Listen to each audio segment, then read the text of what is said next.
Y'all, I had myself on mute. Maybe it's for the best. Thanks for letting me know. All right. Can you hear me now? Normally, I wouldn't make such a rookie mistake, but yeah. To Zay Zay, I don't know whose channel you're talking about. If you want to let me know, I loved her channel too. Yeah, I don't know. Yeah, I've been thinking. I don't know. You know how this culture and just being you're inundated with so much nonsense that you don't really have much control over. Like if I go on any social media site, I'm going to hear about some nonsense that one isn't my business, okay? And two, like I'm being force fed what I'm supposed to think about this situation. Information, quote unquote, or misinformation is being presented to me in such a way to try and influence how I'm to think about these things, which, again, back to the number one, things that aren't really any of my business. But it's all done in such a way to, influence not just how we see these people who are put on a pedestal in our culture, but also how we view things in our own lives. And of course, this has a detrimental effect on the individuals who are exposed to this nonsense because we're not actually sitting down and thinking through, feeling our feelings, and making our own judgments. And we're relying on the culture to tell us what is right, then we're going to be misled. And also, our own judgment oftentimes isn't even that good either. Like, we need to seek higher counsels, as well. But I think that's a subject for another video. So, yeah, the first thing that's been getting on me this week is there's been this story in the quote unquote news, and it's more just like the media celebrity news racket. So it's not actually anything of importance, but it's some like relationship drama between the actor Jonah Hill and his ex, who I believe is called Sarah Brady. They broke up a while ago, and this situation, I don't know, there was a few days ago, his texts when they were in a relationship that he wrote to her were published, and the first of multiple things I saw about this were calling him abusive. And so, like an idiot, I opened up the article, read through what was published, and I didn't really see any fault with anything he said, which kind of confused me because I was like, is my radar off? And then I thought, like, he very well could be. I'm not saying he isn't. He very well could be, but this doesn't really demonstrate that. And, it's being portrayed as, abusive at this point for people to have standards and expectations in relationships. And I'm not down with that. I don't want to live in that world. I don't want to live in the world where, like, there is no expectation or standard for relating between two people, especially like in an intimate relationship. Hi, Seth. Welcome to the show. I don't know about y'all, but I don't want to live in that world where standards and expectations don't exist. So, yeah, essentially, from what I remember reading, he did not want her hanging around with some guy. It's the kind of thing that happens in relationships, And I think too, like, if you're in a relationship with someone and they're keeping someone else around that you're uncomfortable with, that there's like a level of sexual attraction to them. Yeah, I think that might have been it. I don't know. See, it's also dumb because, yeah, I think, regardless, someone in a relationship has a right to feel uncomfortable with that kind of thing. Regardless of what your career is, what have you. It sounded to me like this isn't something that I'm going to get worked up about myself, because for one, I have no personal investment in it. So why would I get worked up about it? But then at the same time, I'm like, what's really being communicated here? Because like reading what I read, I just didn't feel like it was abuse. I'm not saying that this man isn't abusive, but again, I don't know. Also, why is this coming out now? Honestly, and I brought this up not just to talk about this issue, but I want to talk generally about what happens when we break up with someone, and kind of having a code of conduct about that can really help save you embarrassment in the long run. And it's really the case a lot of the times. You notice when like two people break up, the one that's going around running their mouth, the one that's going around bad mouthing the other person, the one that's,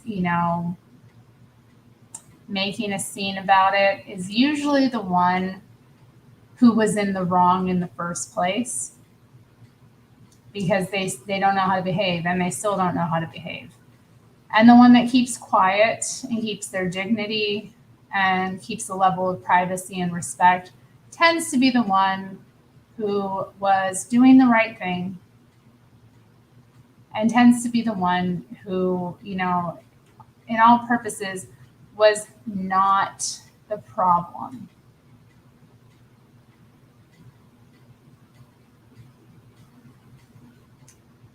So, given the fact that this is like years later after this breakup has happened, given that, this man has clearly moved on with his life, has a new partner, apparently they're engaged and she's had a baby at this point. So like he's moved on. He's got a new life set up. Why is this coming out now? It does not do anything for this woman. It actually is bad for her. You know what I'm saying? Like, this woman, Sarah Brady is her name. It makes her look bad. It puts her in the position of being bitter. And that's not a good look, and you don't want to come across that way in a breakup. You really don't. If you're the one coming across bitter, resentful, if you're out here spreading all the news about, if you're making a scene about it, it tends to backfire. And I think a lot of the times when people go through breakups, and even if something, you weren't cool with something that happened in a relationship, or, you felt like this person was unreasonable or whatever, or, you've got a lot of hard feelings, it's still not a good idea to bring that to the public, because it makes you look bad. Even if your ex is doing it, don't get involved. Ignore it. Don't take the bait, because it's going to drag you down. And that's just what I see happening here, because it's not having the effect. It's not going to change anything as well. That's the other thing I want to say. nothing about this is going to change anything, is it? It's not going to have the desired effect. And what do people really want? They want like closure, they want absolution. That doesn't come from another person. That comes from within you. That's not something your ex can give you, really. You know, people talk about having closure, or like people wanting to have, you know, these continued conversations after a breakup. And it's just prolonging a relationship that needs to end. And I'm not saying you can't come back with time passing and maybe have a, you know, some kind of amicable relationship. I think that's good. I think it's good to be at peace. Definitely. You don't want to have like bad blood, but if you go out and start, you know, trashing the other person publicly, if you go out sharing all the dirty details of what transpired between the two of you, you're not going to get that. It's not going to happen. And a lot of the times, what happens is that someone will draw a really hard boundary where they're like, I'm done.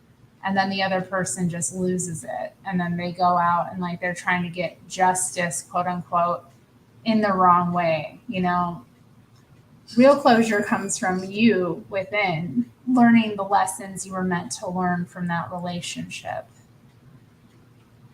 It can't come from the other person making you feel better or coming to some sort of understanding, making them see things the way you see them, because they're a different person than you. And you know, the other thing about this too, like I said, I'm not saying this man is or isn't abusive, because I don't know. But here's the other thing about that. Just because somebody was abusive to you, or as you see it, you know, doesn't mean they're abusive with other people. And I think a lot of people don't understand that. They think that, you know, because their ex cheated on them, their ex is just a cheater, you know, or they think that because so and so, you know, they had a bad relationship with them, that every relationship they're in is going to be bad. Like sometimes the dynamic between you and that person is its own thing, and it's got nothing to do with anyone else.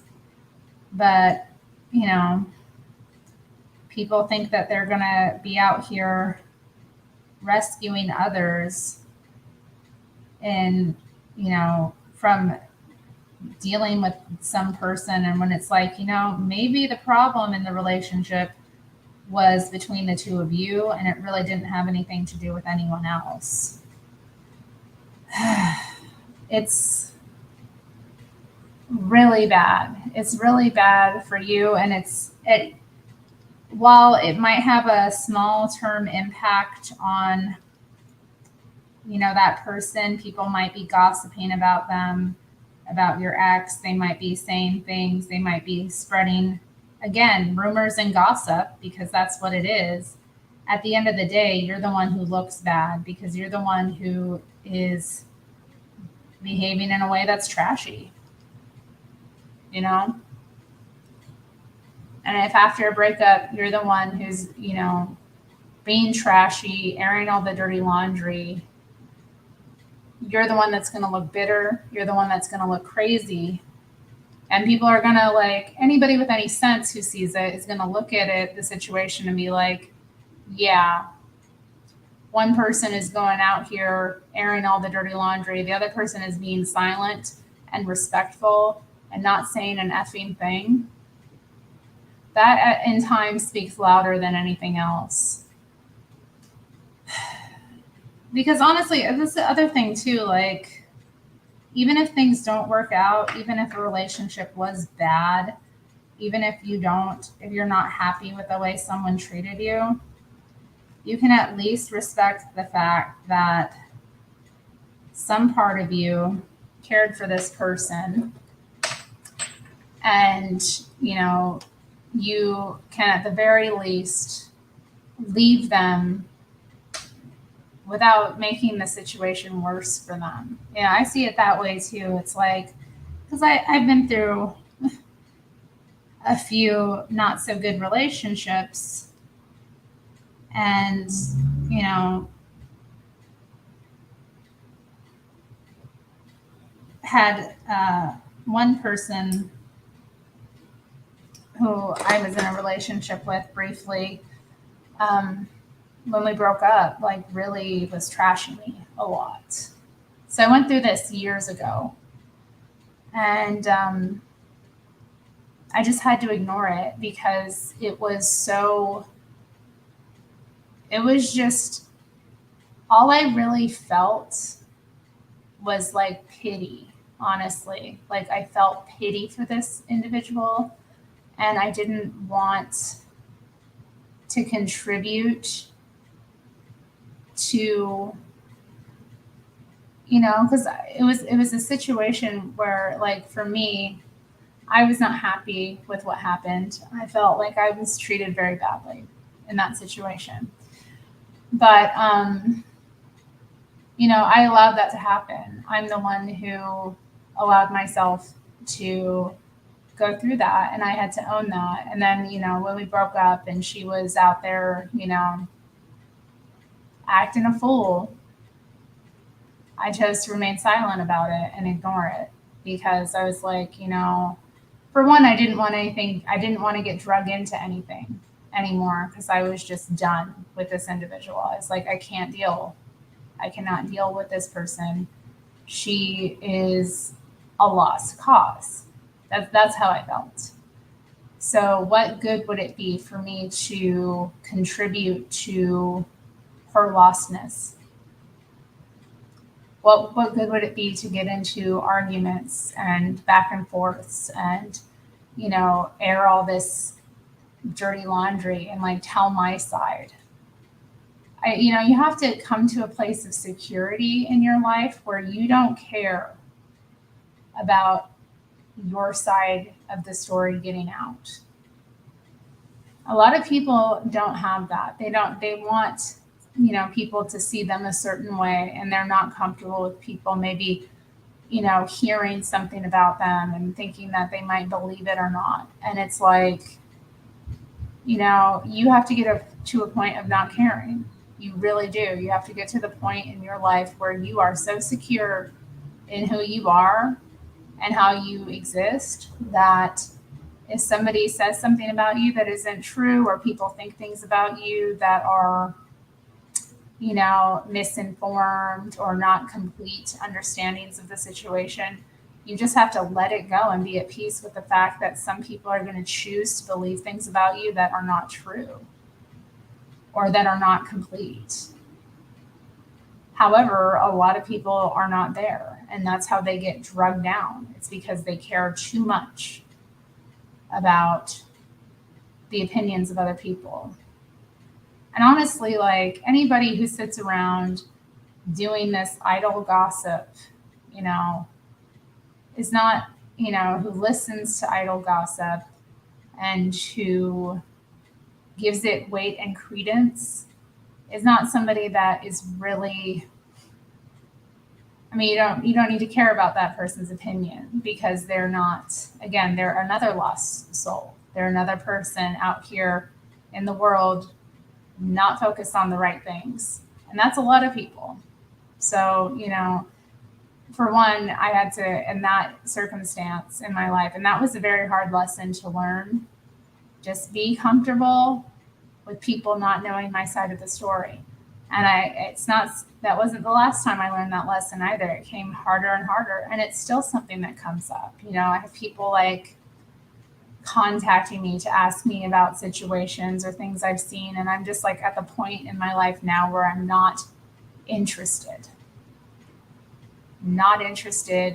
in sharing my side of the story, not giving you my perspective about the way things went down. Not interested. I am free. I hope other people can be free too. But a lot of people aren't. A lot of people are chained by this kind of thing, and it's a shame.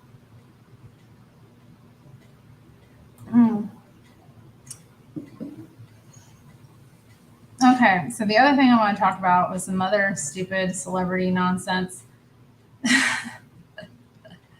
So let's see. Let me check the chat first before I move on.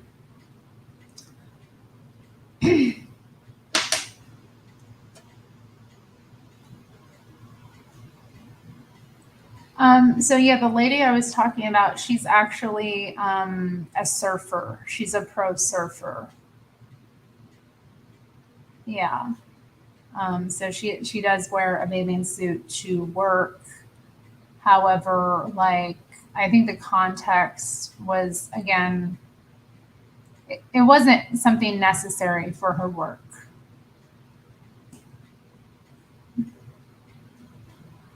People forget that it takes two to create a dynamic. Yeah. A lot of people do. And that's, again, a lot of people are stuck in that victim mindset too. And they bring that into the relationships they get into where they think, they can only see what's happened to them because they haven't begun to recognize that they are an agent in and of themselves in the world.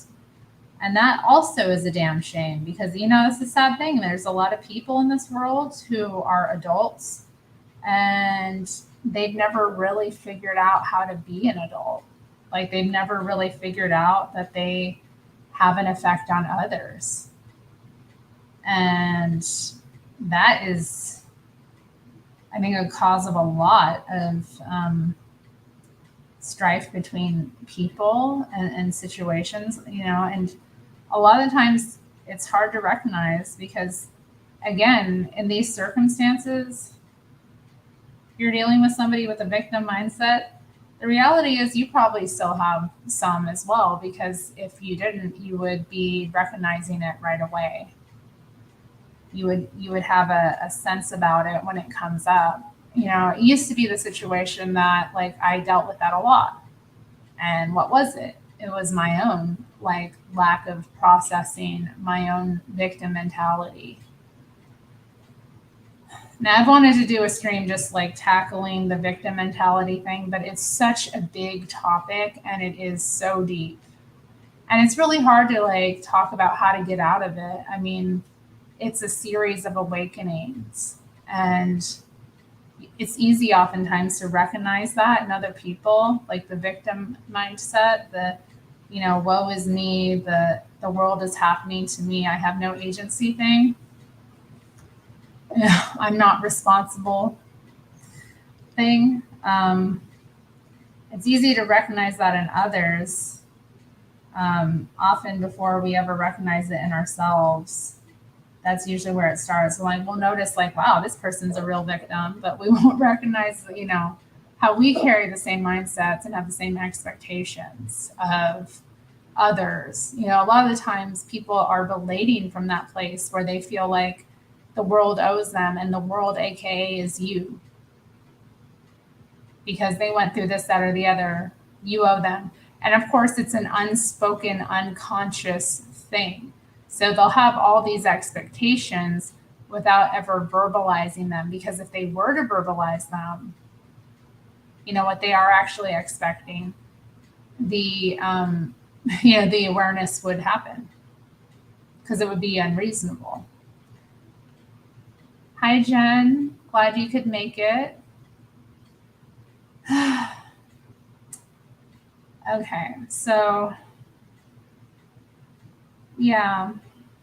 I don't know, that whole story really bothered me this week. I don't know. It just got to me on on several levels. And again, like I said, no idea if that guy's abusive or not. He very well could be.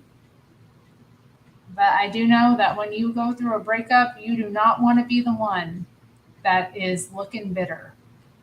Because that's the thing. It's bitter. It's giving bitter. And bitter is such a bad look, especially for a woman. Do not be a bitter woman. Do not do that.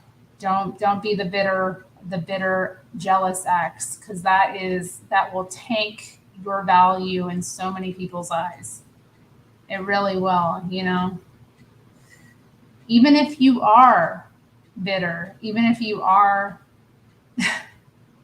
Even if you are bitter, even if you are jealous, even if you are upset, like keep those feelings to yourself and let yourself heal. Give yourself the time before you address anything because, or say anything publicly or anything like that because, it's okay to feel that way.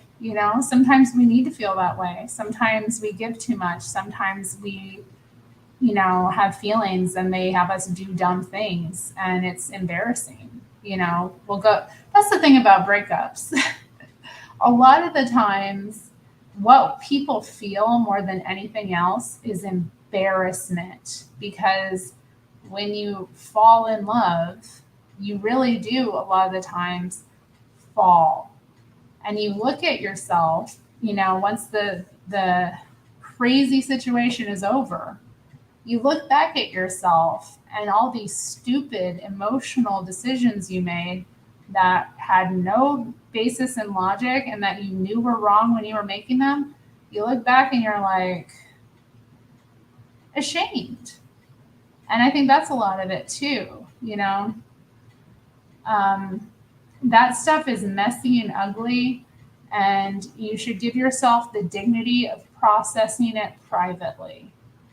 When a breakup occurs, process that stuff privately. Don't let the public know how bitter you are, how embarrassing it was. Don't let, the other thing is too, like, if you were mistreated, that happens, but like, other people don't need to know.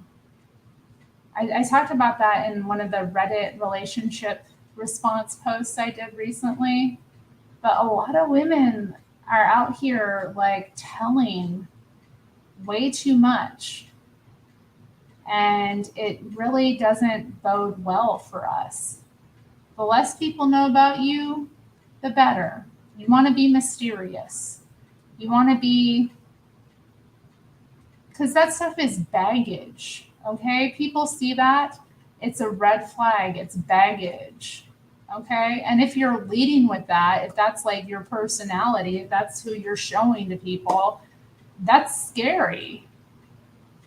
They're like, oh wow, that's going to be a lot to deal with. Give yourself the freedom to be free of that. Like if somebody mistreated you, okay, like what did you learn from that situation? How did you let it go on? What were the signs? What did you learn? Okay. Process that, take that information in and use it in your future endeavors. But you don't need to be telling, people, a lot. No. If it's like one of your close friends or, family members, people you trust, with your life, people that have your back no matter what, okay. But your prospective, like dating partners, definitely not. Definitely not.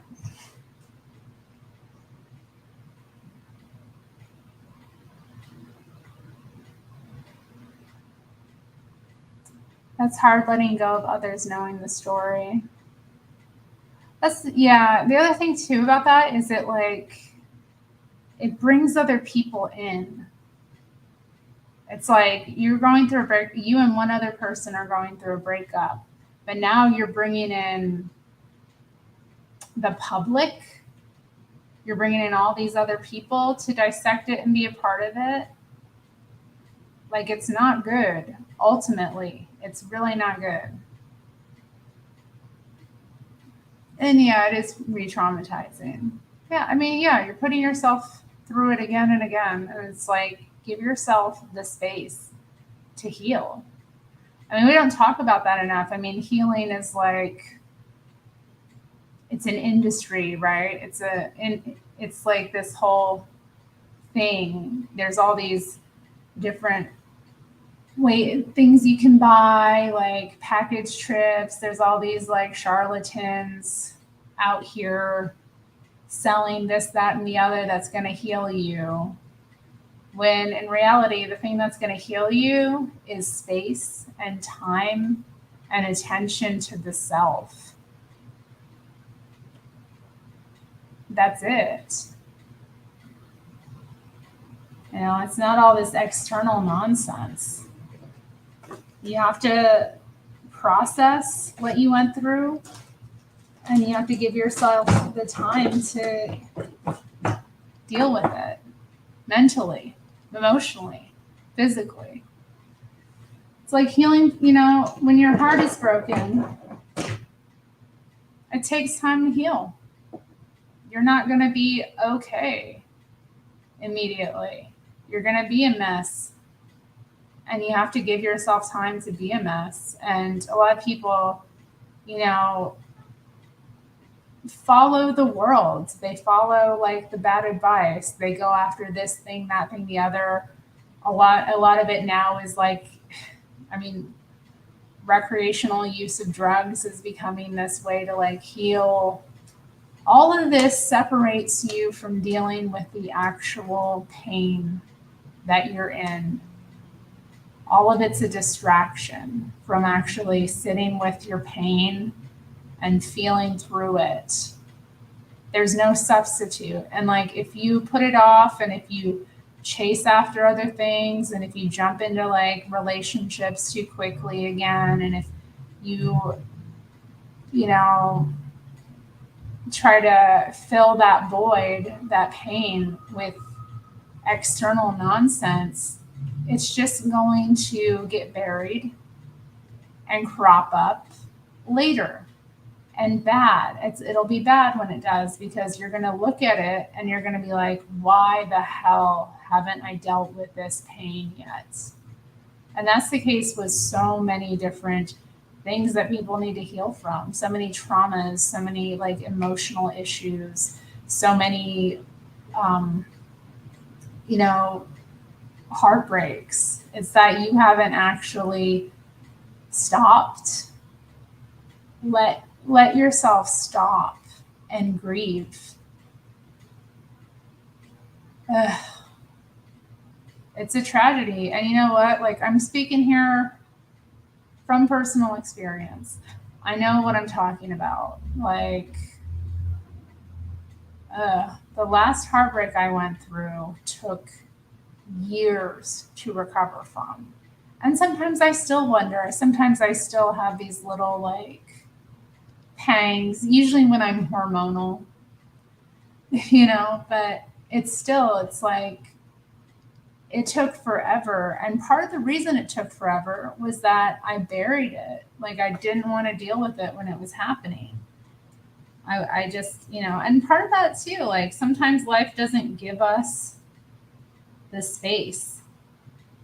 I guess, you know, I don't want to be like hard on people and be like, you know, deal with it now. I understand why like pain gets buried. I understand why people, for some whatever reason, feel like they can't grieve when something has happened. But you know, you're gonna deal with it one way or the other, and it's better to, you know, deal with it now rather than later, in my opinion. You think like you're going to get to some point where life is better, you know, and you're going to be able to sit there and unpack all this stuff. And that point is never going to come where you are, because you're never going to feel well until you actually grieve. That's the other thing about it. Like, we think there's going to be some, you know, point where we're going to reach and we're going to achieve all these goals, and then we're going to be able to deal with it. And it's not in the future. It's now or never.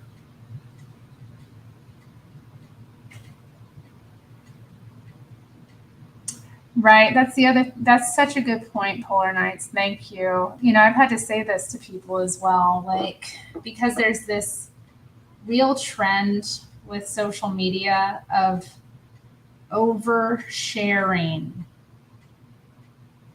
you know, And trust me, I've been sucked into it as well. All right. Again, speaking from personal experience, people don't deserve to know things about you. People who are strangers, people, and the thing is, a lot of the times when I've like confronted friends and acquaintances that I see doing this, I'll be like, people don't deserve to know you. And they're like, well, I'm not ashamed of it. I'm like, I'm not saying you should be ashamed of it. I'm not saying you should be ashamed of anything that's happened to you. However, other people are going to see it and they're going to have their, nasty, uninformed opinion about it that you've given them access to have when they never really had the right to know you that way anyway. We're out here like taking something this is the thing, the things about us that are dark, the things about us that are painful, that are difficult, the experiences we go through in life that are tragic or traumatic. These things should be treasured in some ways. These things are ours. They're very, they should be treated tenderly. You know what I mean? Like, and to just give that information to anyone, about yourself, about your life, about what you've been through, when they haven't even, earned it, as Polar Night says. They haven't even earned the right to know you like that. And what makes you think that these people that, have all this knowledge about you and your experiences, what you've been through in life, your hardships, what makes you think that they even have the intelligence, emotional or otherwise, to really see you? Because a lot of the times we think that like we're being transparent and like people are going to understand us and see us better. And the opposite is the case. I've seen that like personally. And I try not to share too much about myself anymore. I obviously have overshared in the past. But I've been through it, personally, where like I've had these little things about my life that people know. And then they get in the mouths of people who don't have the right to speak about them. People who don't know me but think they know me. And then they concoct all of these fantasies and stories about what the truth is from their own limited, judgmental, and oftentimes emotionally stupid perspective. And that is tragic. I've been in those situations just like disgusted, not only with them, but with myself for allowing this person who doesn't know me and doesn't have the right to know me to think they know me, to think they know something about me, to think they've put the puzzle pieces together when they don't have an effing clue. It's really, it's damaging to the individuals who do it.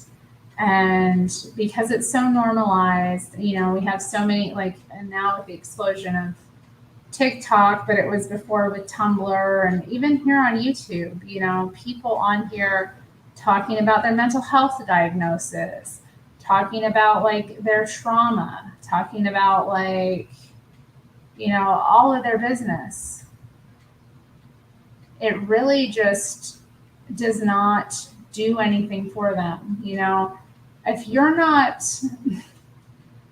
this is the thing about it too, like, and it also keeps you stuck. It keeps you stuck in that like trauma victim like space, and when people, react to it, you're going to get re-traumatized, because I've seen that happen so many times. where people like will talk about something that happened to them, they'll bring it up, and then other people are again doing that like nasty, uninformed thing where they're responding to it, and like that's re-traumatizing. And if you haven't even healed yet, if you're still in the process of working through your darkness, why are you like shining a light on it for other people who are in the dark to see? Like again, it's a distraction, you know?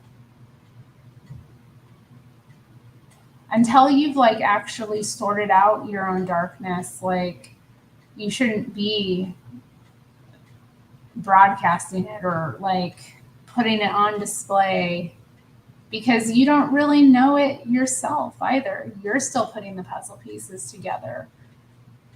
And so, yeah, I see that a lot, and it's disturbing and it's really damaging. You know, it's another situation where it's like we have the right to have some dignity and privacy about what we go through in life. You know, and we should treasure and respect the dark things that we experience as well. Like life isn't all happy. Life is full of pain and misery. You will suffer. To live is to suffer. No one gets out of this realm without suffering. Okay, this is a realm of duality where you will experience joy and pain, happiness, pleasure, pain, misery. It will happen. There is a season for everything, you know?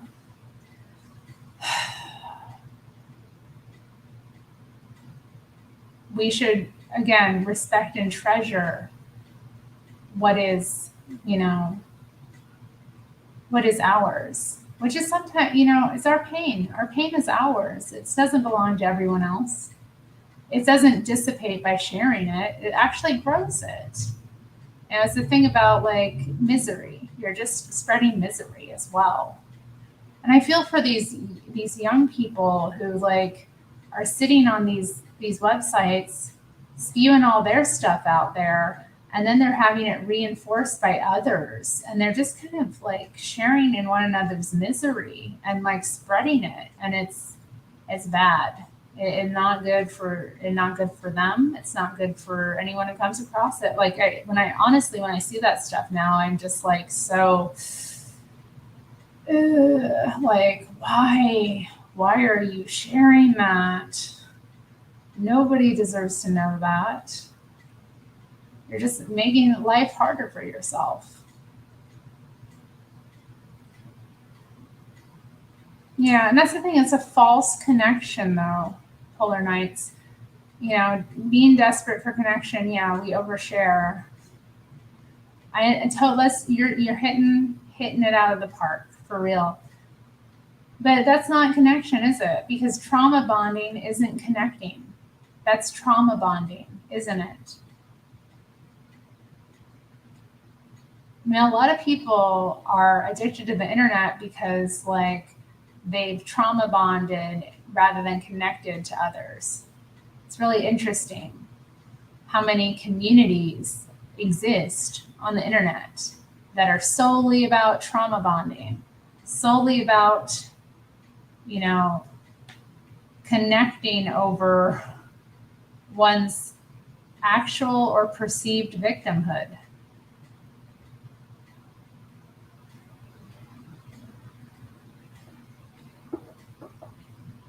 Really makes you think. Yep. Okay. You know what else I want to talk about tonight is Lizzo.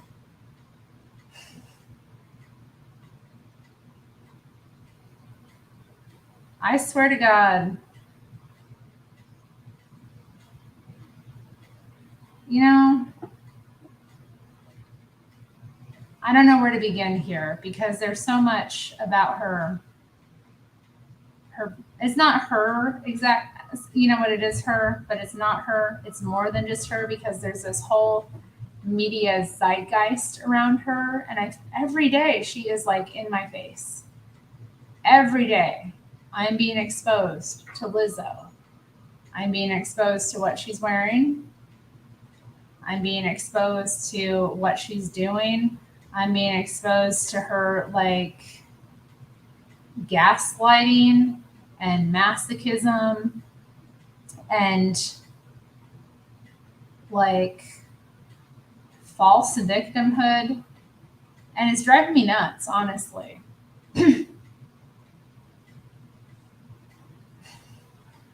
How do you feel about Lizzo, Polar Nights? How does everyone feel about Lizzo? I've got 4 viewers right now from what my stats are saying. I'd like to know. Like, I want to know people's actual thoughts. And it's not like, okay, I'm going to be clear here. You know, I don't like any of her music that I've heard. I find it irritating. It's pop music. I guess it's okay for that, but it's not my bag.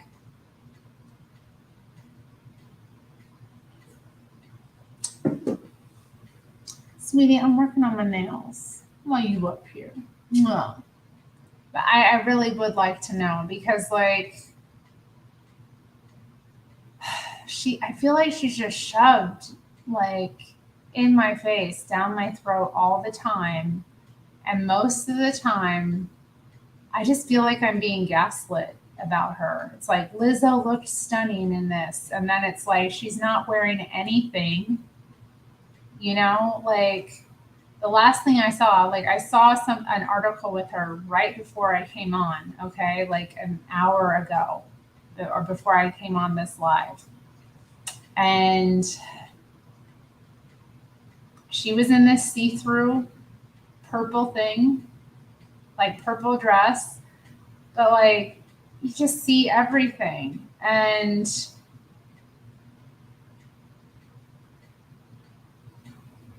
I feel like I'm constantly being gaslit about it because people are like, oh, she looks amazing. I love her style. She's so beautiful. She's so great. And I'm like, her music isn't that great. It's all right for pop music. I'm not saying she's not beautiful, but I know if anyone told me I looked like her, I would be offended. And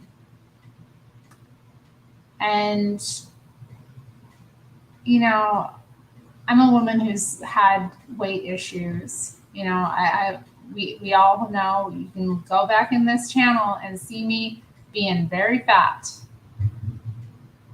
And I have to say, like, at my fattest, and even now, I would never be comfortable wearing or being exposed to that level. And she is just so exposed. And I'm not comfortable with seeing any woman that exposed. Like, it grosses me out regardless.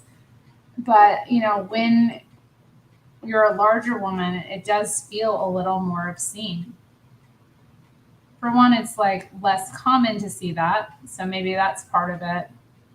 But I don't think it's just that. I think it's like, there's a lot there. There's a lot of body there, and it's uncomfortable for me, honestly, to see and to look at. And she's often in like thongs and just half naked, or like everything's on display. It's upsetting to me. And then she's often in the news, responding to the fact that people make comments about her body, and she's like, oh, I'm just existing. I'm literally just existing, y'all. She's said shit like that. Pardon my language. But she says things like that. And I'm like,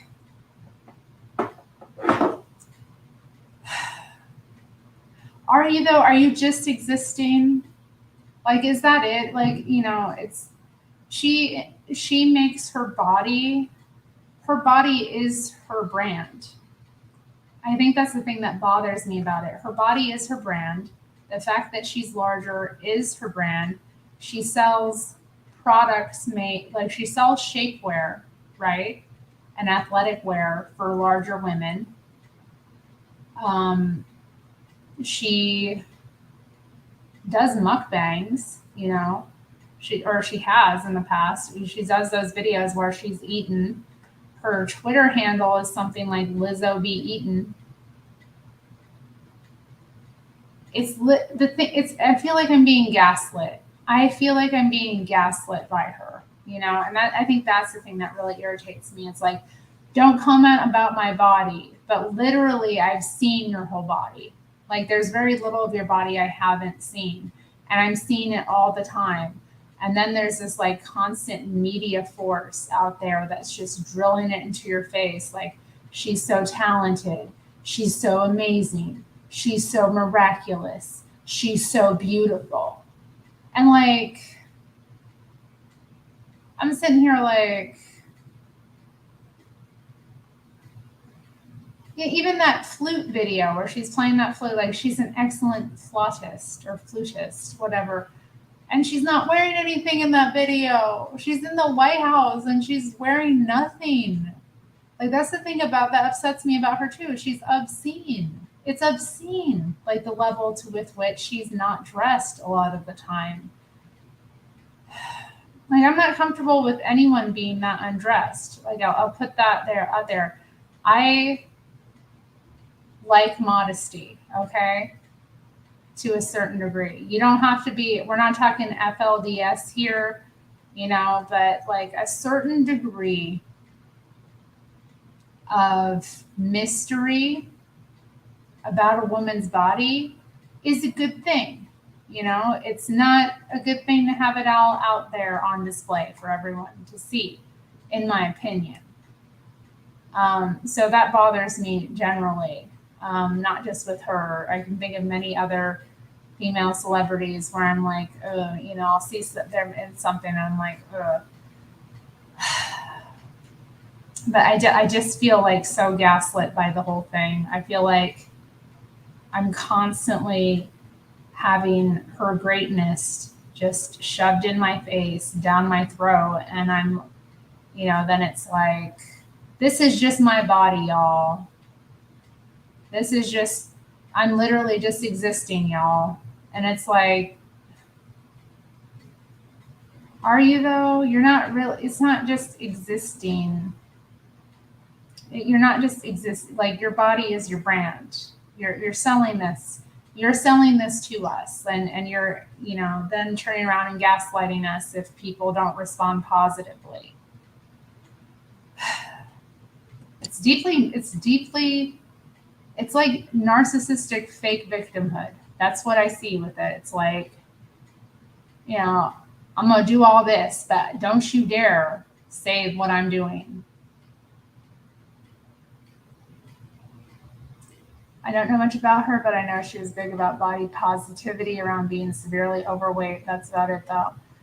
Yeah, I mean, she's not the fattest person out there. I'll say that. She's very physically active and athletic, but I mean, it's going to take its toll. That's the other thing about it that really irritates me as someone who has been fat and is still slightly overweight. Like, it's going to be fine for a while, like, because you're young, your body hasn't had the chance to break itself down, but eventually it will. Eventually it's going to catch up. You can only be so heavy for so long. Eventually it will take its toll on your body. And, there's a big push currently to act as though that's not the case and that you can be healthy, being obese. And you may be able to be healthy with a BMI that is quote unquote obese, depending on the way your body is structured, but it is not healthy to be that fat. It just isn't. And I'm saying this like just as someone who knows and who's seen it. It takes its toll, and you may not feel it when you're young, but eventually, once you start hitting the mid-30s, your body's going to start catching up and showing you like the damage that's been done. And that's scary because like you have a lot of young women and I want them to be happy. You know, I want them to embrace their bodies. I want them to be active. I want them to be fun. I want them to dress cute. I want them, you know, that's the thing about it too, because I have complex feelings about it because like, you know, when I was growing up as a larger girl, I couldn't find clothes that were cute. All the clothes I found were really embarrassing and matronly, you know, and so I'm glad that young women have more options now. But at the same time, I really don't want them to get the wrong impression that it's going to be healthy to be obese because it isn't.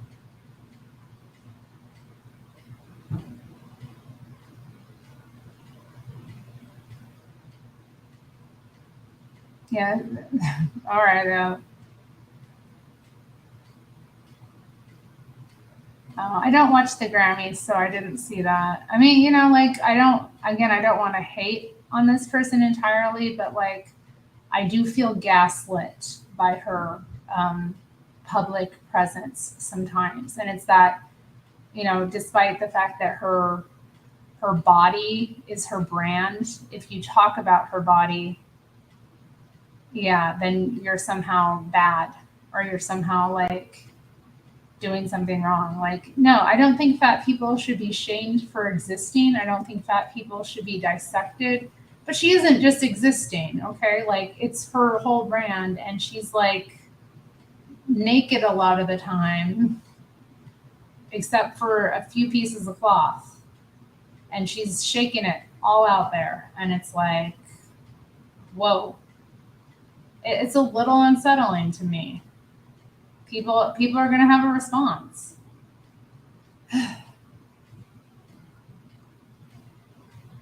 Yeah, that's it. Says it's social engineering. That's the thing. Like, also we're being told to, you know, what is beautiful, and obviously, fat women can be beautiful. They exist.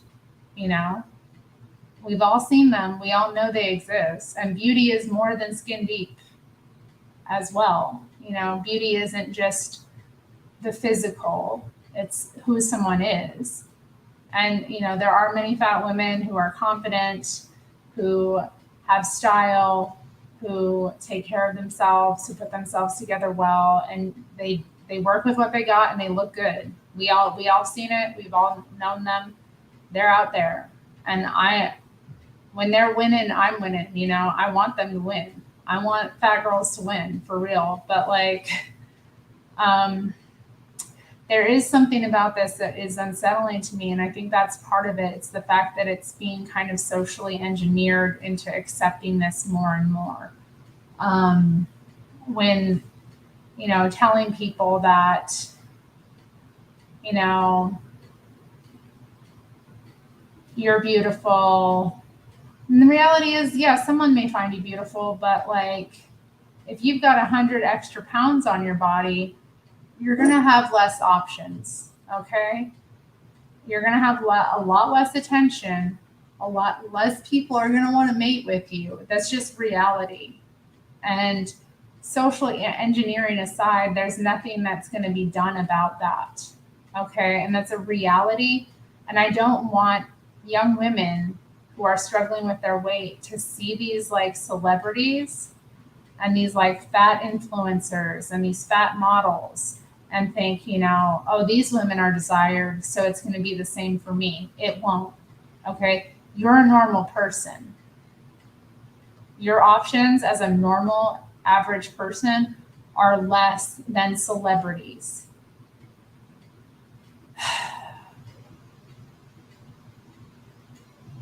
But anyway,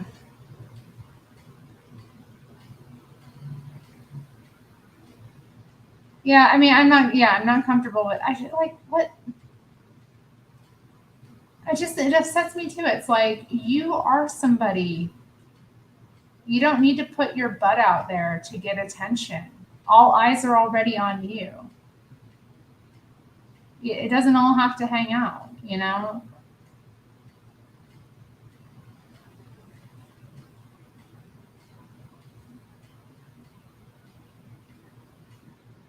Has she though? Like, that's the thing. Like, she hasn't made me feel more proud of my body. I got fat hanging off my body. I have, I'm thinner than I was, but I'm still not there. And I would never be comfortable being as naked as she is. Like, and even some of these like plus size, I did a short video here on YouTube like last week or the week before talking about this. Like, I'm so uncomfortable with like the plus size clothing models where I'm like, I know for a fact that most women whose bodies look like that would not be comfortable wearing that little clothing. It's just a fact. And I don't think that's wrong. I mean, I think like when you got thunder thighs and you got a lot of cellulite and you got rolls and your arms got rolls and you're as big as a house, of course you want to look as cute as you possibly can, and I applaud that. But like most fat women I've known, and myself included, would never be comfortable being that exposed. There's something kind of undignified about it. And I feel like that's the other thing about her. She's undignified. She's so amazing. We have to celebrate her and worship her and just adore her. But like there's something really undignified about the way that she is presented. And I feel like it doesn't inspire what maybe it's intended to.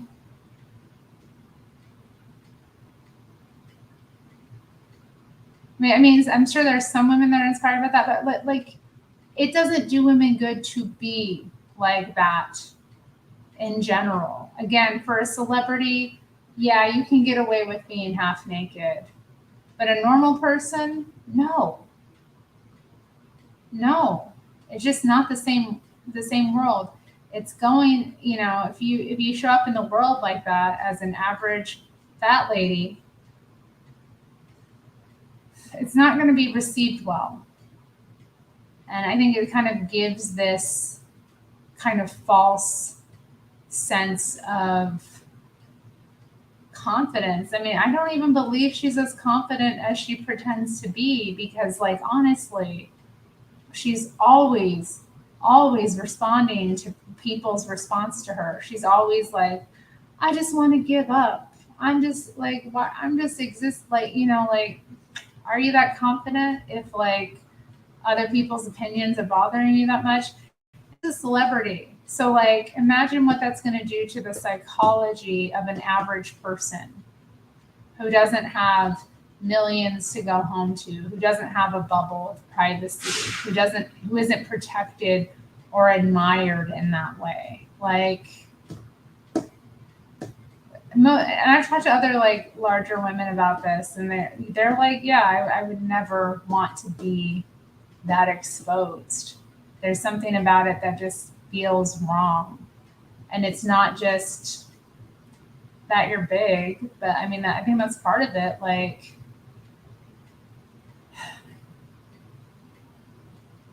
if it was just her existing, if it was just her body, then it wouldn't be her brand. It wouldn't be something that she capitalizes on. Because there's been other fat women in celebrities. There's been many.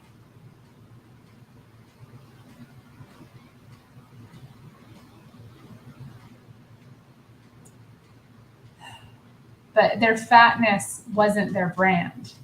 Like they led with their talent. They led with what they were doing. And so their fatness was just a fact about them. And yeah, I guess that's the other thing about it. It's like it's her brand. That bothers me. Like, and then when your fatness is your brand, what happens when you need to lose weight because it's caught up with you? Like, what's going to happen to Lizzo when her knees finally give out?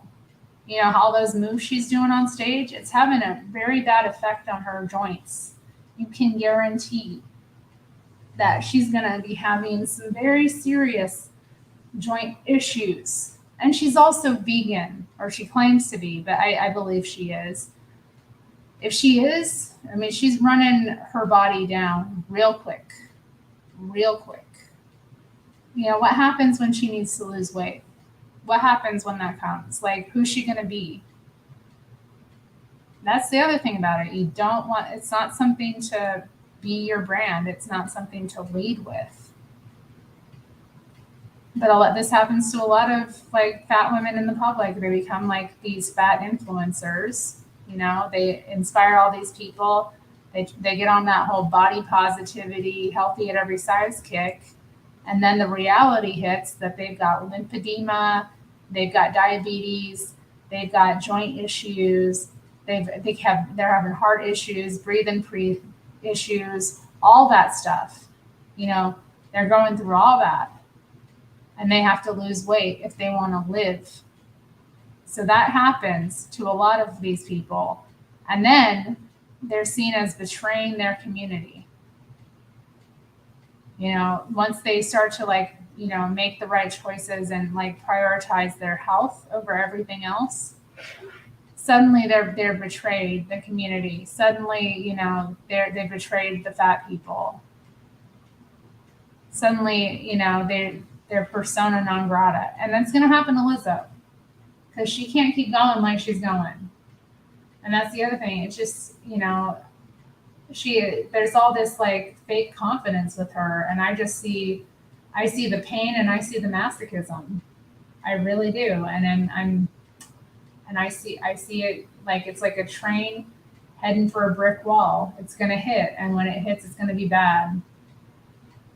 So, I mean, those are just my thoughts.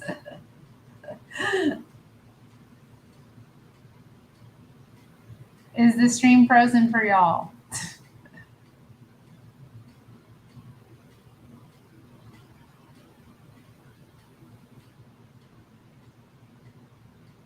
Don't even get me started on them. Oh, God. Yeah, I mean, we got to think about like how many women have gotten these stupid plastics. Like they have been such catalysts for so many dumb plastic surgeries.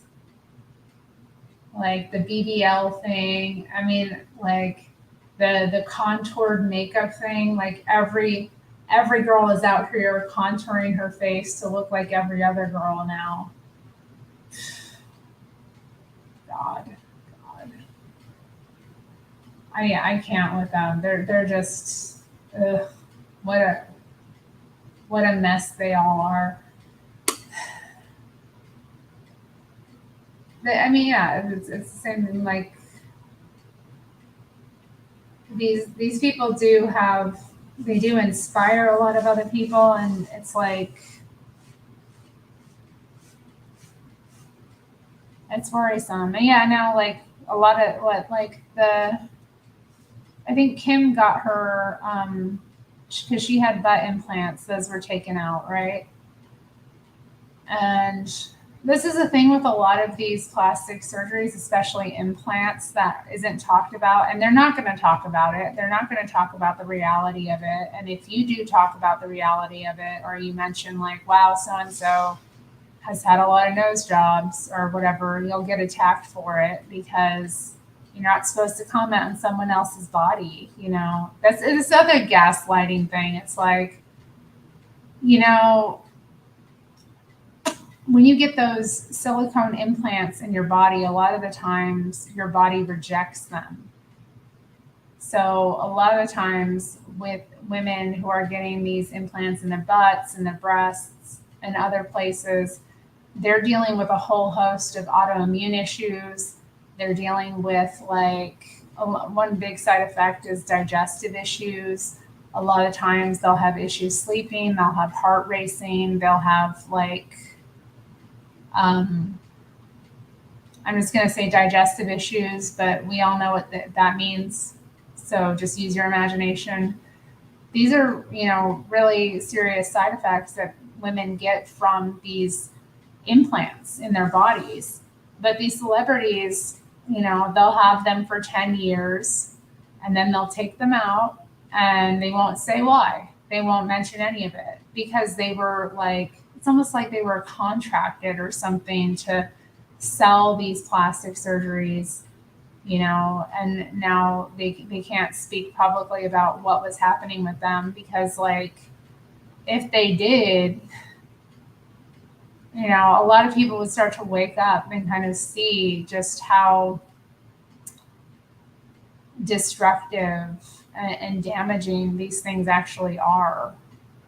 And a lot of people would make connections in their own life. A lot of people like get these things and then they are wondering why they're having all these health issues.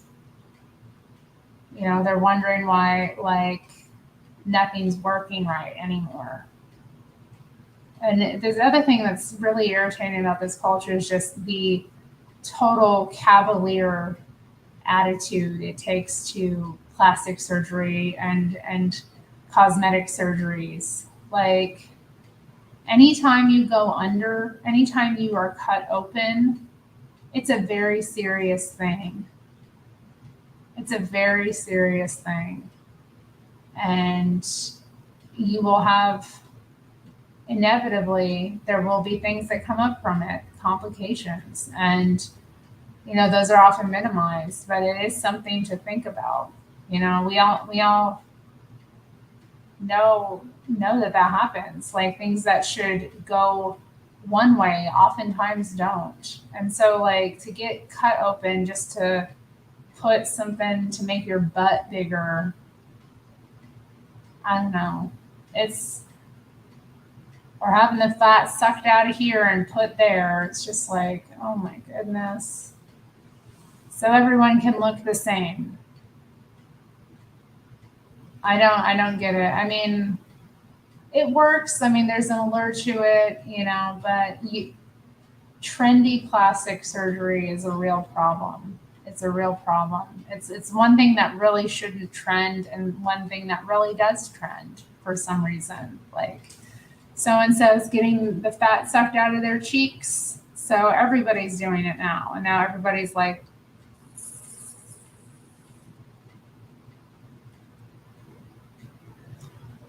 so-and-so got their, like, the skin in their, between their eyebrows and eyelids cut out for some reason. Like, I don't even know what that is. Like, blepharoplasty or something, or they get some of this cut out.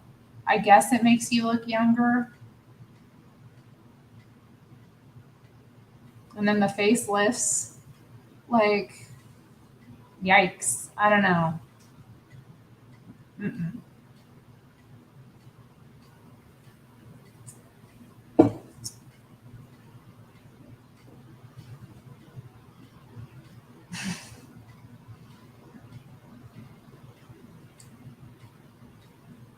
I mean, yeah, the body standards where it's like nobody's body actually even looks like that.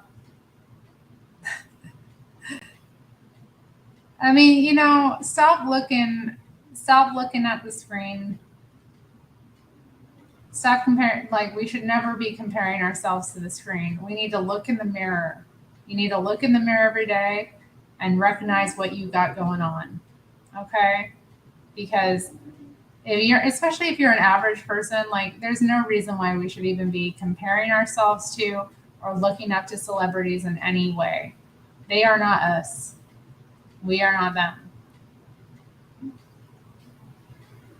You may not be, like, physically comparable to one of them. Although you don't know what they really look like, because I've seen some pretty famous celebrities up close, and they don't look as good as you think. Some of them really don't. So just put that out there. Some of them ain't looking so good when, a lot of it is lighting, camera, action. Okay. A lot of it is makeup and lighting and editing, and filters and all of that. But yeah, as a normal person, as an average person, you should be able to look in the mirror every day and see what you've got going on and appreciate it for what it is and work it, And that's just my approach to it. I'm like, I look in the mirror, I'm like, damn, who is that? That is me. And I don't know anybody else who looks like me. I mean, sometimes people will have like something. Well, I guess my younger brother looks a little bit like me, but he ain't as pretty as me. But you know what I mean? Like, it's like you gotta look and you gotta see it and you gotta have esteem in it and you gotta work it. And that's just my approach. It's like, I'm not. And that's the other thing too, because I was talking with a friend. I know after this conversation, and I was kind of like, about her. But she was talking about rating systems, and like how, women get rated on a scale of 1 to 10. And I'm like, and she was like concerned about it, and she was concerned about what her specific rating was. And I'm like, that is so far removed from how I view things and how I judge myself that I can't even relate. Because I don't care what my rating is, really. Like, I wouldn't even put myself on that. I focus on, like, this is the thing. Not everybody's going to be attracted to you. You know, not every single person is going to be attracted to you. And that's good. I don't really care what somebody who isn't attracted to me thinks. I don't care what they would rate me. The only thing I'm focused on is those that are the ones that are attracted to me, the ones whose heads I turn, the ones whose eye I catch, the ones who like are into it. A lot of women spend a lot of time sitting around worried about that. And it's like, you're not everybody's cup of tea. You're not going to be. You could be the finest woman there is. You could be, you could be a quote unquote 10 on whatever idiot scale, and you're not going to be attractive to every single person out there. Okay? So don't worry about it. Worry about who you attract. Look at who you're attracting and work with that. And if somebody isn't attracted to you, cool. But don't let it get to you, because not everybody's going to be attracted to you. It's like, it's silly. It's silly to even think about or focus on. I don't waste my time with it. If somebody who doesn't find me attractive is going to rate me lowly on their scale, and somebody who doesn't find me attractive is going to say mean things about me, to make themselves feel better, what does that matter to me? Really, why should that matter to me? It doesn't. That's them being silly and stupid. And, clearly they're not somebody who I would be attracted to anyway, because they focus on the wrong things. And, I'm gonna worry about I want what wants me. That's my attitude. And I think, a lot of people should adopt that. If you adopt that attitude of, wanting what wants you, you'll be a lot happier in life instead of worrying about what doesn't. Because not everything's for you.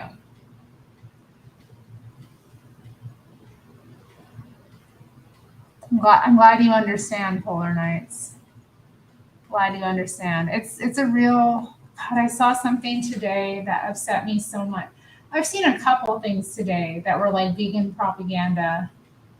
One of them was like, all of these diseases exist because of meat. And it was just like, even if that is the case, we still need to eat meat. We'll still get sick if we don't. Next. And then I saw another one where a vegan was like, I've been vegan so long that, what did she say? She said something about like, I literally cannot comprehend or deal with like the arguments of carnivorous people saying that it was about milk and how some people prefer milk to nut and oat juice. Go figure, because it actually has nutritional value. It's actually going to do something when it enters your body. It actually is something that, I mean, not everybody can digest milk products. I know that, but like my ancestors could. They lived off of a lot of dairy. They consumed a lot of it, and I am capable of digesting it, and I get a lot of goodness out of it. And for people who do like it and who do consume it, that's often the case as well. And they don't want to substitute their, nutritious, healthy milk for some processed oat or nut juice.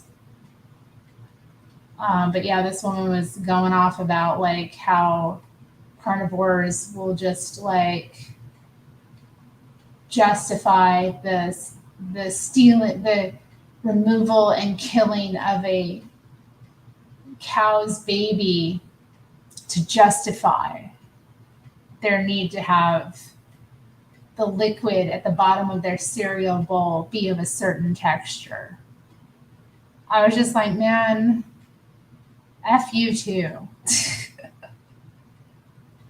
And it's not that. It's just like, and that's the thing about it too. It's just like the propaganda is so vile. It's so vicious, and it's so abusive. And that's another community of a lot of trauma bonding as well. Like they get online, they trauma bond with one another, and a lot of them have a lot of unresolved issues with, healing themselves. And so they project that onto the animals, and they over empathize with the animals and feel like, they're going to save these innocent victims from, death and pain. And again, life is suffering. And they haven't really come back down to that and really accepted that. So, and again, I don't want to like harp on them. I know that I have vegans that watch the channel, but like I don't want people to go down that path if they're considering it, because it seems all right at first, everything seems to go well, but then people start having issues, and then they start, it's another train headed for a wall. It's another train headed for a wall.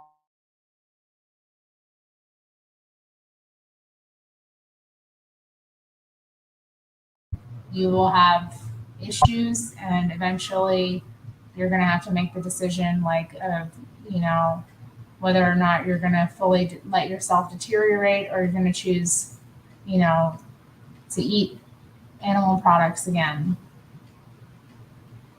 I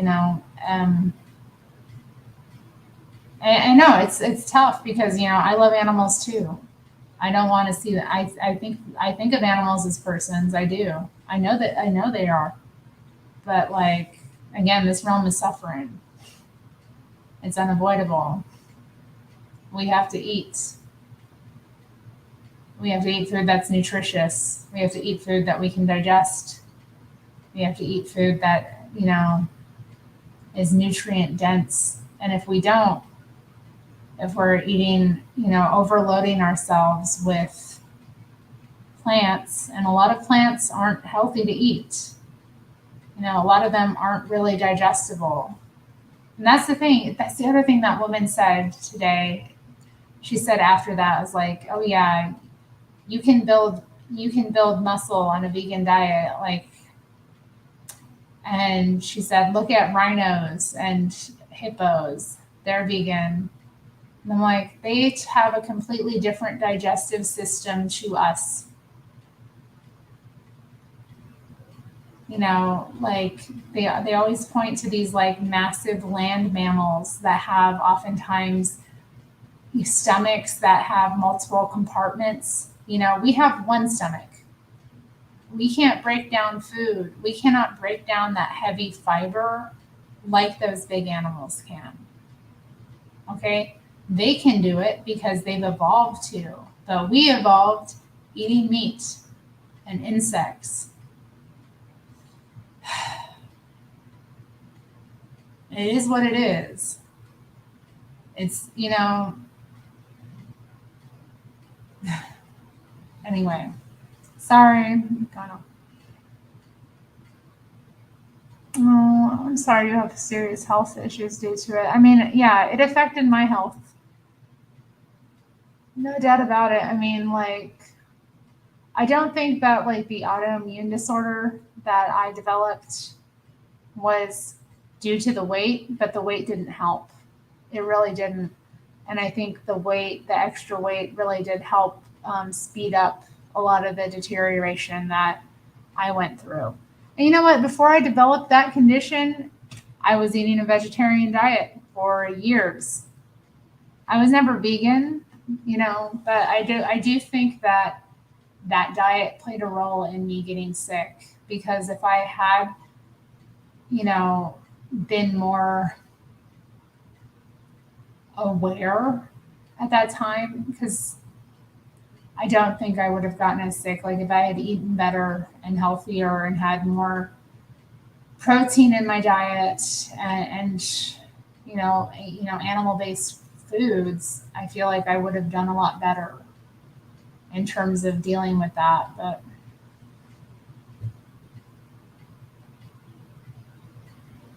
I can't deal. People who are constantly self conscious really irritate me. Like, how do you do anything? Like, at some point, you have to forget about yourself. If you're gonna like do anything in this world, you kind of just have to stop thinking about it. You really do. Self consciousness is normal at times. It comes up at times, but like, how do you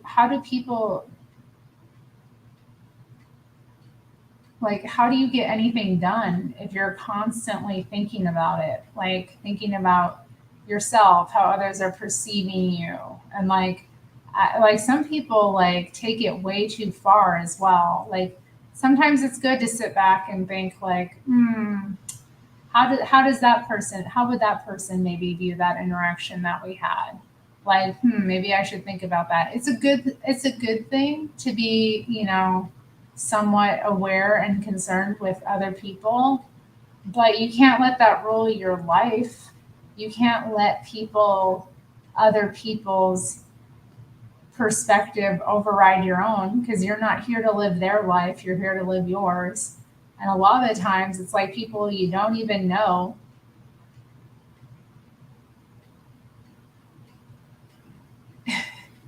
Like with the scale thing, like you're gonna worry about what some random guy on the internet might rate you who's sitting around with his bros instead of working, chatting about like women who they can't get anyway. Like, come on.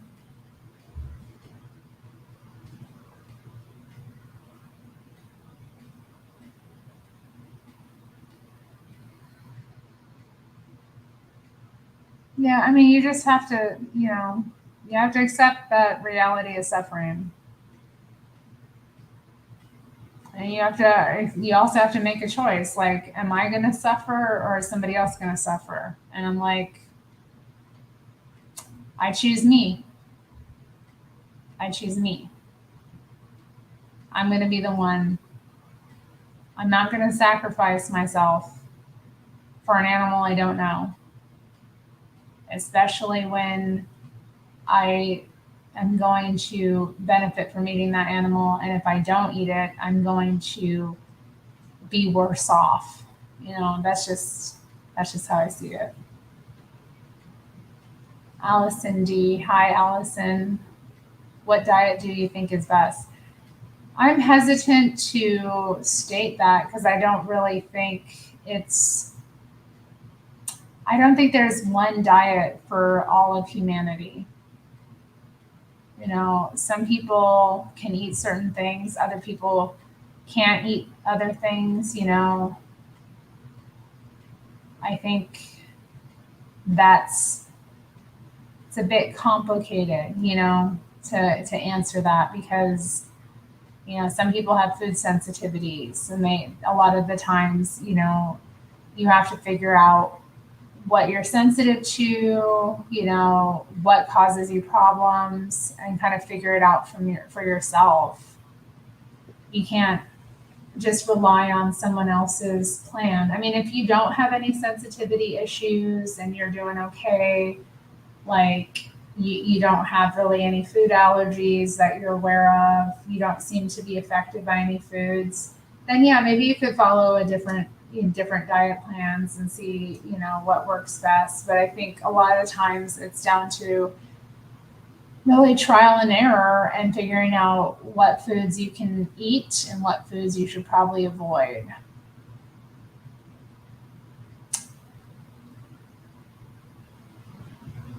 That being said, I think a healthy diet includes meat.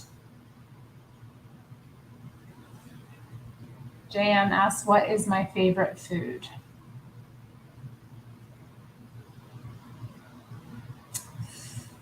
Okay, like favorite dish or that's kind of difficult to answer exactly. I mean, I have some favorite foods, like comfort foods, foods that I eat that are like, you know, make me feel good no matter what.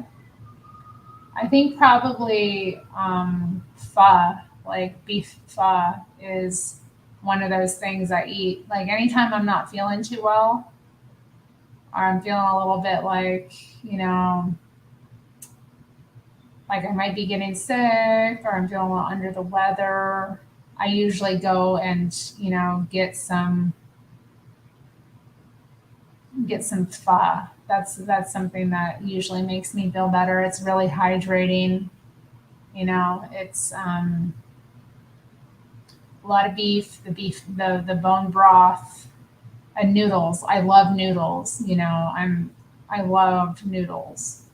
So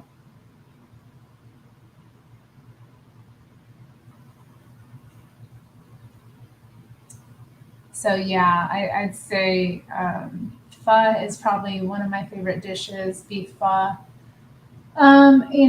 Like in terms of dessert, my favorite dessert is cheesecake. Just plain New York cheesecake, nice, rich, decadent, good stuff. Um, and then I'll say one more thing. Like my favorite fruit is plums. I love stone fruit though in general. Like summer is my favorite time because I've got the cherries, I've got the apricots, I've got the plums, I've got the nectarines, the peaches, and they're all ripe and good. Like I go crazy. Like I really do. I just love stone fruits. Oh, I'm gonna have to go soon, y'all, because someone's getting testy out here.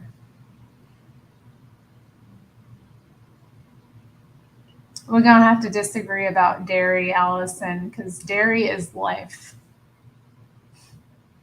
I love dairy. I like full, like, and I believe like whole fat yogurt, whole fat milk, whole fat cheeses, cottage cheese. When I've been my sickest, actually, I've lived off of dairy. Like when I was having like real needing to restrict food specifically because I've had issues, like dairy is what sustained me because it is so nutrient dense and there is a lot of fat in it. So like if you are ever like in a point, and not everybody can process dairy. That's the thing. Like not everybody can. So for some people it does cause a lot of problems. Like for some people it really does make them sick.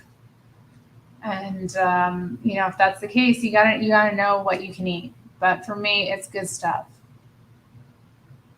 Thank you, Allison. I don't remember what my advice was, though. I'm sorry. I love food so much. Yes, food is so good. It's so good for you. Yes, bone broth. Yeah, it's good. Just like, really hearty stuff. Like that's how I kind of see it. Like, because for me, I eat like 1 or 2 meals a day. So like my meals need to be nutrient dense. They need to have, fat in them. So, they gotta have that good stuff. Cheesecake is where it's at. Yes, yes, I've tried raw dairy foods. Good. Yes, yes. Brie is so good. Oh. I mean, yeah, raw dairy is amazing. It's hard to get a hold of in a lot of places, though, unfortunately, because the damn man trying to keep us sick with the nasty, over pasteurized milk that doesn't need to be pasteurized to begin with, but whatever. Yeah, if people really had the real thing, they would know like how nourishing it actually is, because that stuff will like it'll like it's got prana in it. It really does, and that's I really hate when vegans go off on the milk and the dairy, because a lot of them are craving it more than anything else. I, like you can usually tell like when they're like, oh, it's disgusting, it's full of pus, and it's just like, and I'm like, oh, I know you wish you could eat some cheese. I know you want cheese. Keep going on about how nasty it is when I know you want it. Keep making cheese disgusting when it isn't, when it's what you really want, and what, if you ate cheese, you would be so much happier. You would sleep like a baby. You'd sleep for 12 hours. You'd wake up like refreshed. Hi, baby.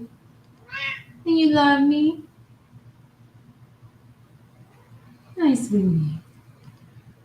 Oh yeah, yeah, good stuff. Okay, well, I'm glad the advice was helpful, and I'm remembering the conversation now.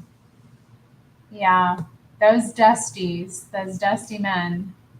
Why are they so dusty? Why are they so dusty, Nero? Why are they so dusty? Oh, that sounds nice. I love blue cheese. I love blue cheese.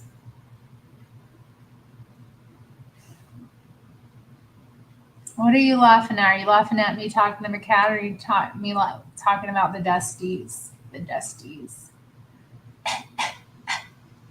Why are they so dusty? Why?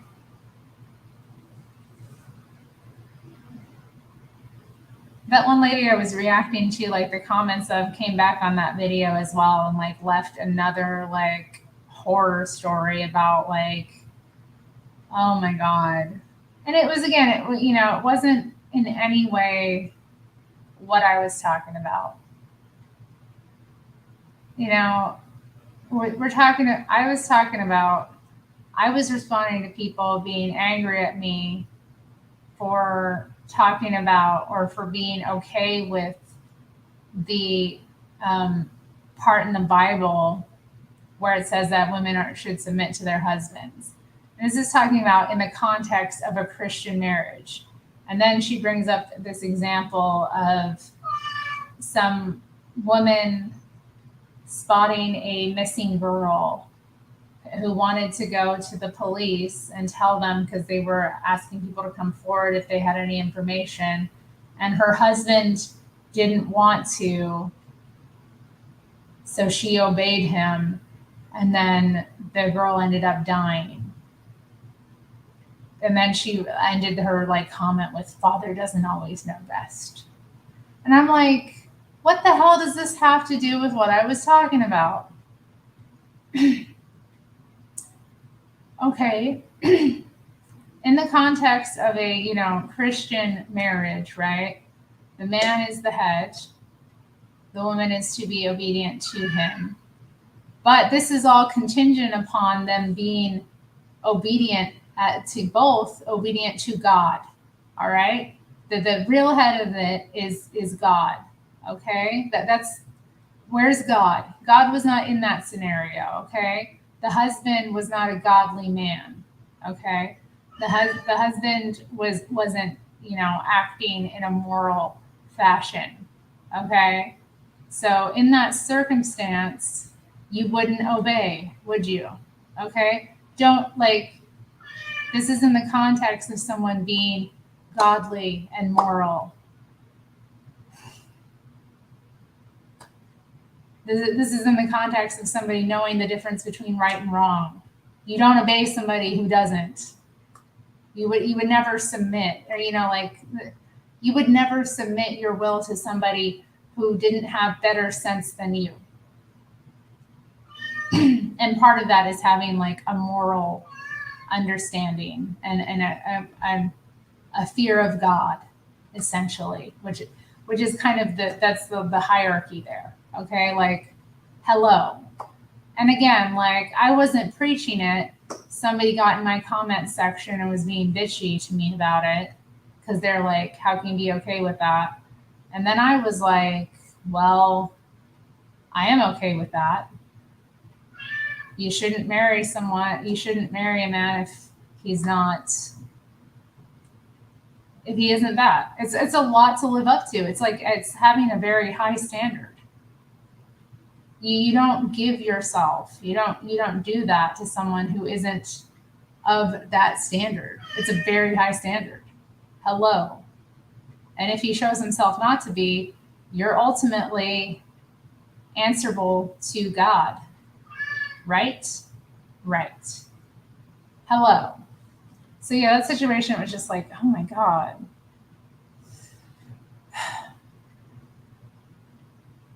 Yeah, fruit and cheese.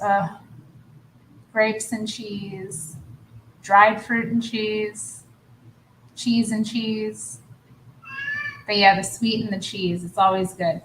You ain't going outside.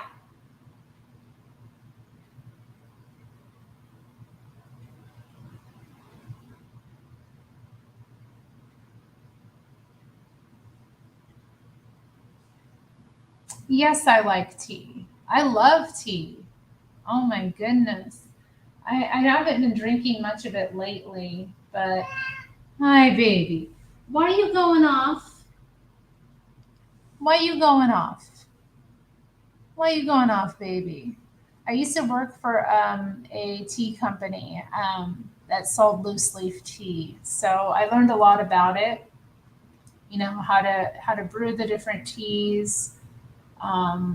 I really love black teas. Obviously, they're amazing. Also, oolongs. Yeah, I should probably get some oolong tea. That would be good.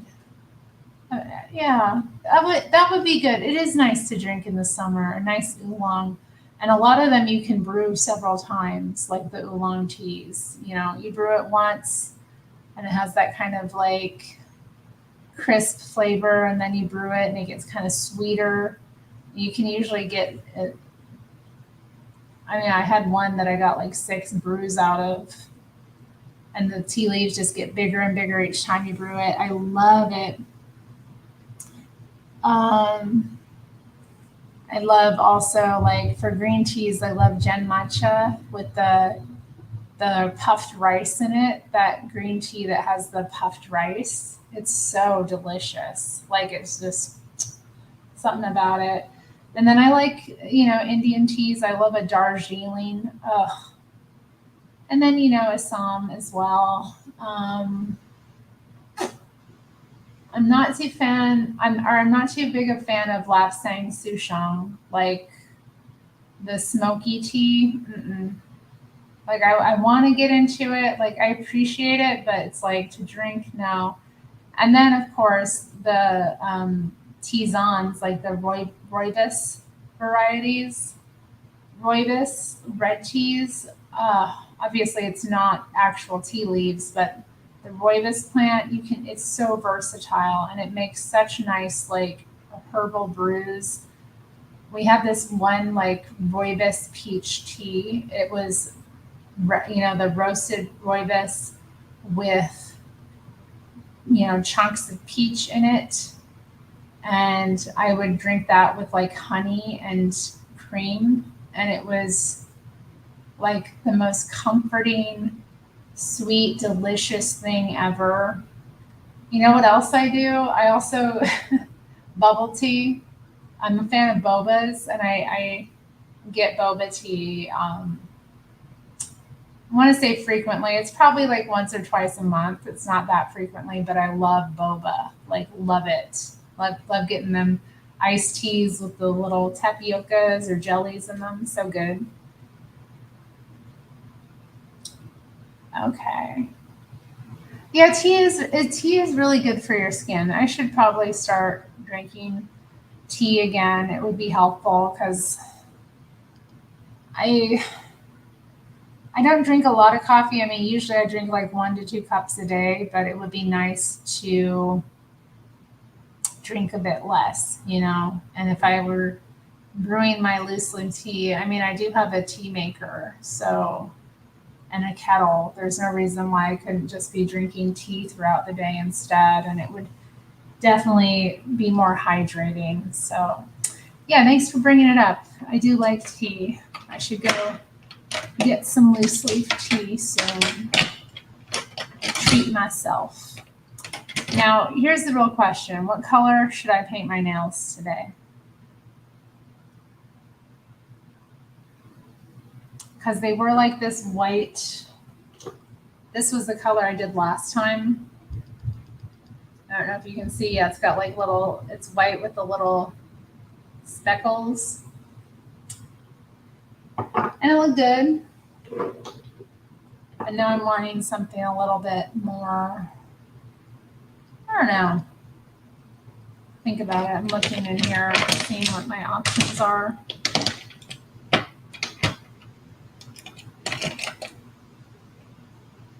Haven't done this one in a while.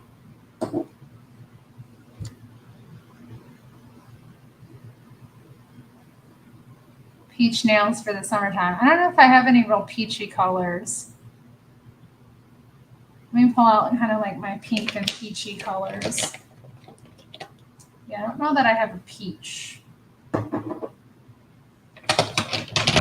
guess I could blend some colors and make something new. Oh yeah, this one's considered, it's called peach. It's another one of the Sally Hansen Insta dries, but it's got speckles in it. But it's called peach. But you know what? I think I might do this color because it's, yeah. These don't last that long. Like they kind of dry out quickly, and I think it'll be purple, coral, and pink. Yeah, no, I like to do them all the same color. I'm funny that way.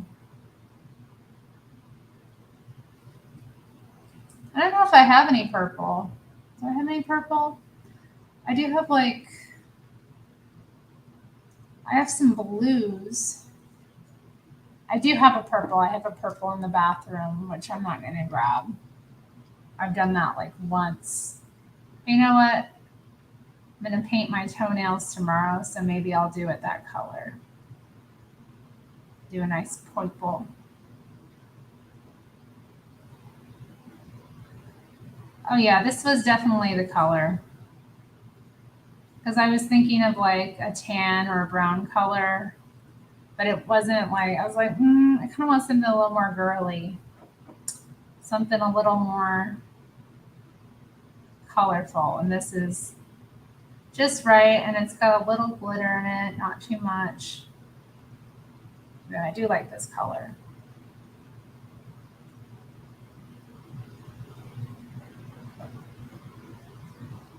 Yeah, I love tea. That job sucked though, I tell you what, it really sucked. Although I did get some cool things out of it. But it was just that company was run so poorly. Every time we had like corporate come into town as well, they had us enacting all these like ridiculous practices that actually lost us money, you know, because they weren't actually thinking about what would serve the customer. So like every time they were in town, like it was just a disaster, and I couldn't do anything about it. Like I just had to stand there and like look stupid. Purple is more of a fall color. Yeah, it kind of is. I'm not too fond of purples.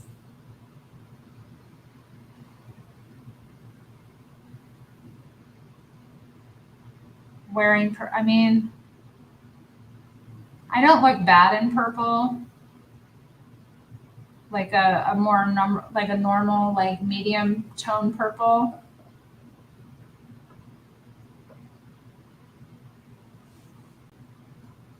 What's it like around Portland these days? How to answer that?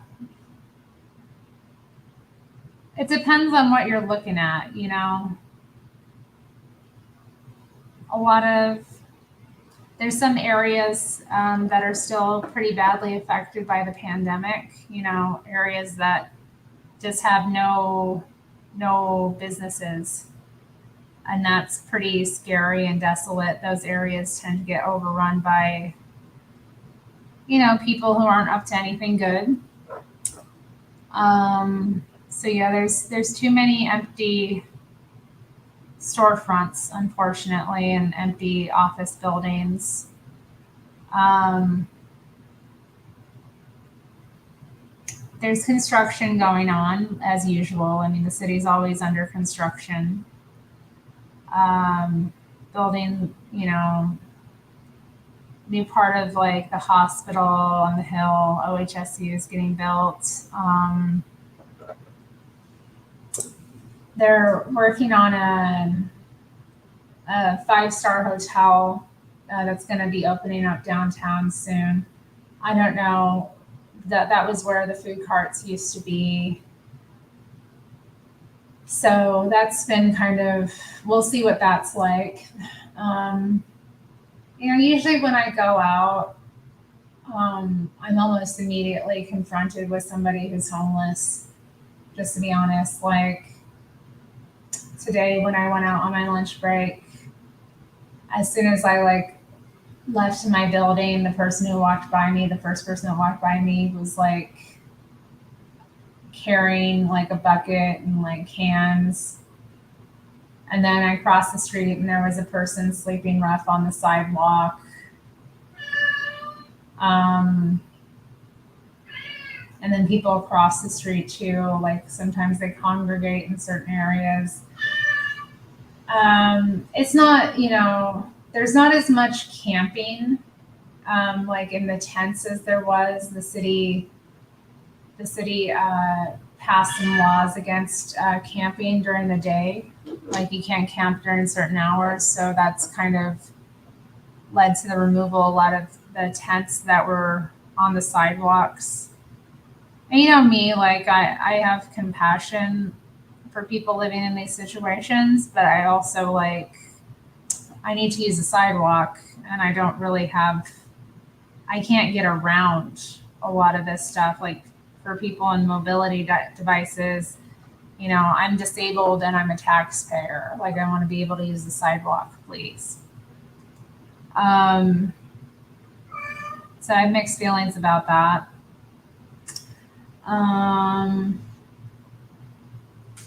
It's difficult to say exactly. There's definitely camps in certain areas. There's still like pretty serious camps of people, sleeping in tents, and those areas are pretty scary.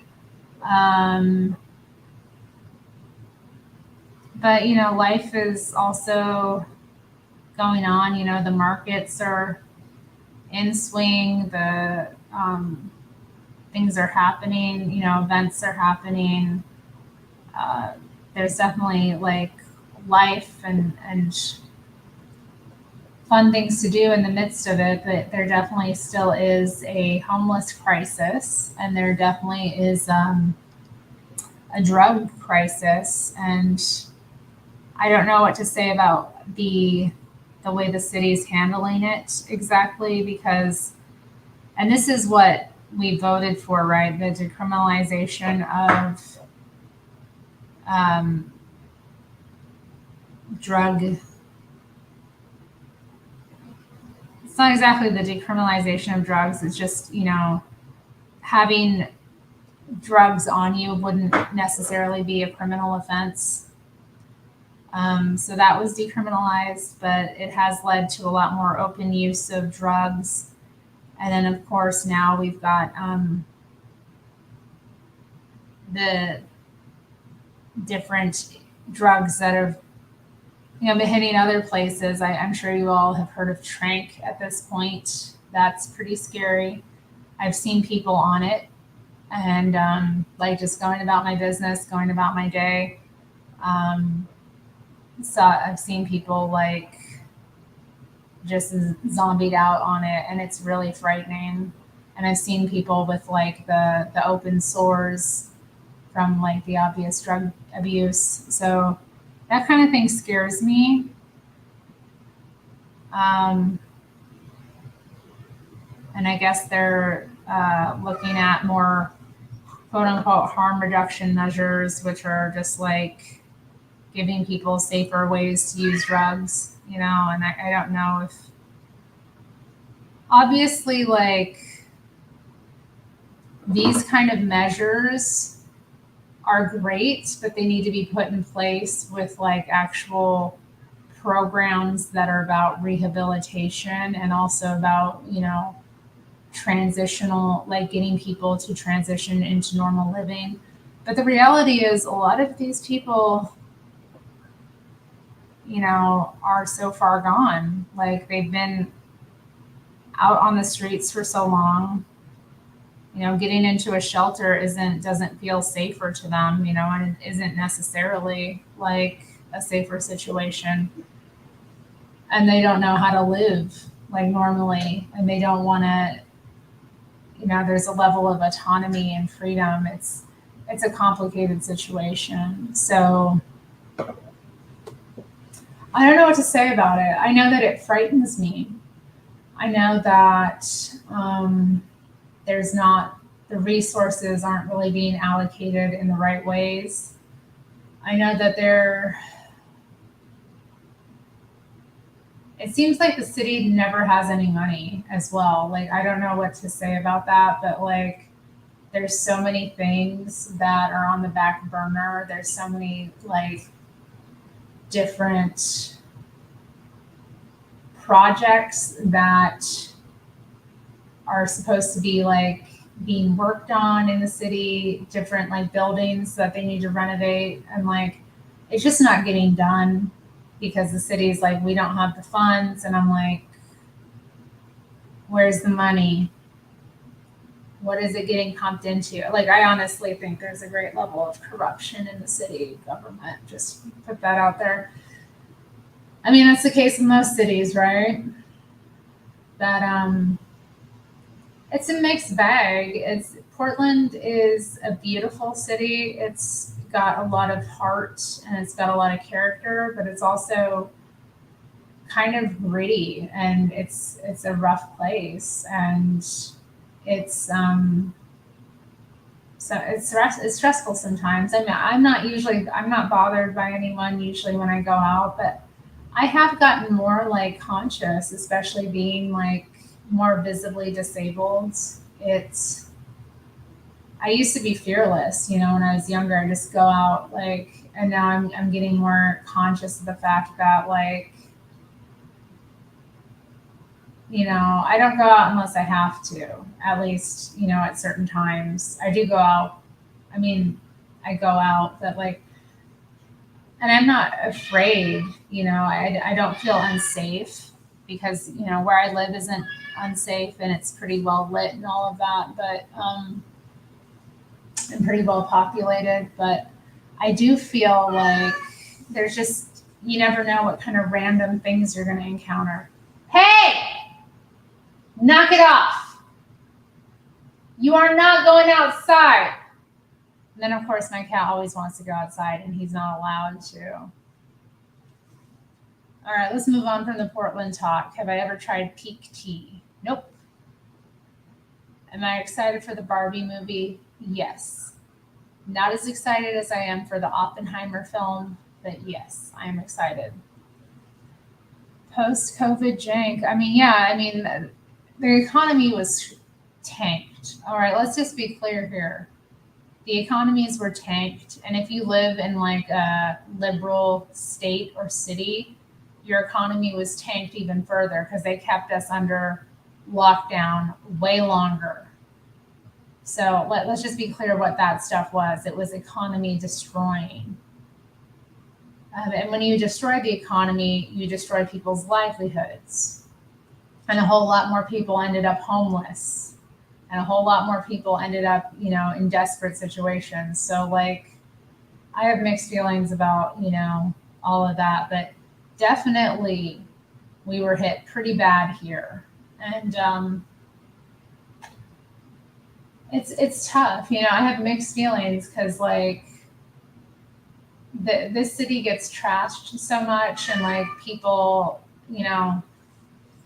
hold on a second. I'm gonna yell at my cat again.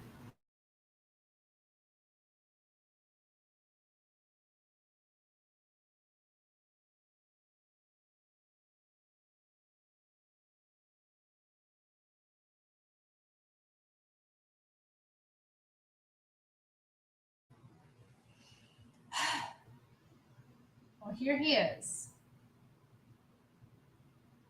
I mean, even after like things reopened, a lot of businesses have shut down since then because they can't keep up. Um, or there's been other issues, like one of the local coffee shops in my area was shut down due to just incidents. Like they had such a high incident rate at the store. Like every day there was some crazy thing happening. And then, hey, where are you going? Eventually, what happened, and this is what drove the actual like closure of the store, they ended up having some guy, he came in and asked to use the restroom. He was told he needed to be a customer to use the restroom. And he freaked out, started calling them racists, even though he was white and they were white. And then he took his skateboard, and this is when the like shop was like at its busiest. It was like a Saturday afternoon. The guy took his skateboard and started like banging it against the window until it broke. And anyway, video was taken of this as it was happening because it's that kind of time. And that got on social media, and so like the business owners decided to close it because it just was like the final straw that hit the camel's back. And you know what? It's been really sad not having that place there anymore because it was like, coffee shop is a community. It's a community spot. Like they serve everyone, and they feel a real function. And like there's been a loss of so many places like that. Just those kind of third spaces.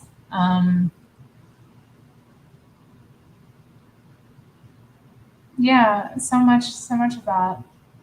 It's sad. It's hard. It's really hard. I mean, I think a lot of it has to do too with a lot of the box stores are closing. It's just the way the economy is going. So many people buying online now, but we don't want to do away with it entirely. There's something about the experience of actually going somewhere and buying stuff that can't really be replicated. Well, I'm glad you enjoyed the rose garden. I mean, yeah, it's beautiful. We are the city of roses, but every rose has its thorn, as they say. It's beautiful. It really is. I love the roses. I love the trees, flowers. The land base here is gorgeous. The rivers, I should say, the hills, the air. It's a wonderful place. There's a lot of energy here. So I definitely appreciate what we have, and it pains me to see how people talk about it, because because in the media, especially since the civil unrest that happened during the COVID lockdowns and, Black Lives Matter, the anti-police protests, all of that, it really got pretty hectic here. And a lot of eyes are on here because, this is a place where it's normal to be politically radical. This is a place where, it's not strange to meet people who identify as anarchists or socialists or, what have you. Which in a lot of places in the country, that is weird. So, yeah, there's a lot of stress with that. And obviously, politically, I'm very,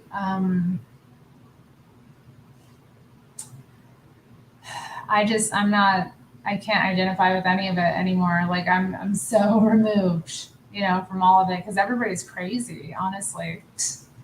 That's just how I've been seeing it. There is no political home. There's no, but then again, why would there be? Because politics is the world. How could it ever be home? It's not ultimately what life is about, but it is something we have to deal with. And it's one of those sinister things in life we have to deal with. Yeah, that top coat ain't no good. So, do as thou wilt mentality. I don't think so. You know me, I'm gonna,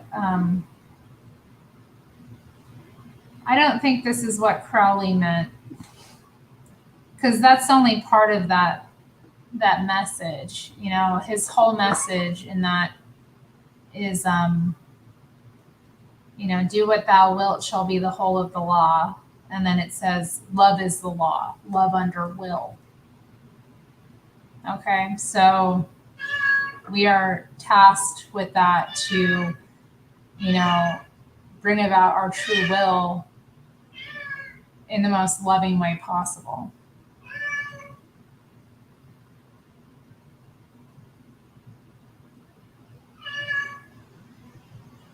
It's not do whatever the hell you want. It doesn't mean that. Kitty, I'm doing my nails, okay? So I'm sorry if you feel neglected or that you should be allowed outside or what have you, but I'm not done with my nails. So until they're done and dry, I'm going to be sitting here and I might as well sit here and talk. So I don't know why you're giving me grief about it because I'm doing my thing. Are you jealous? Are you jealous? That got him quiet. So yeah, let's put that out there. It's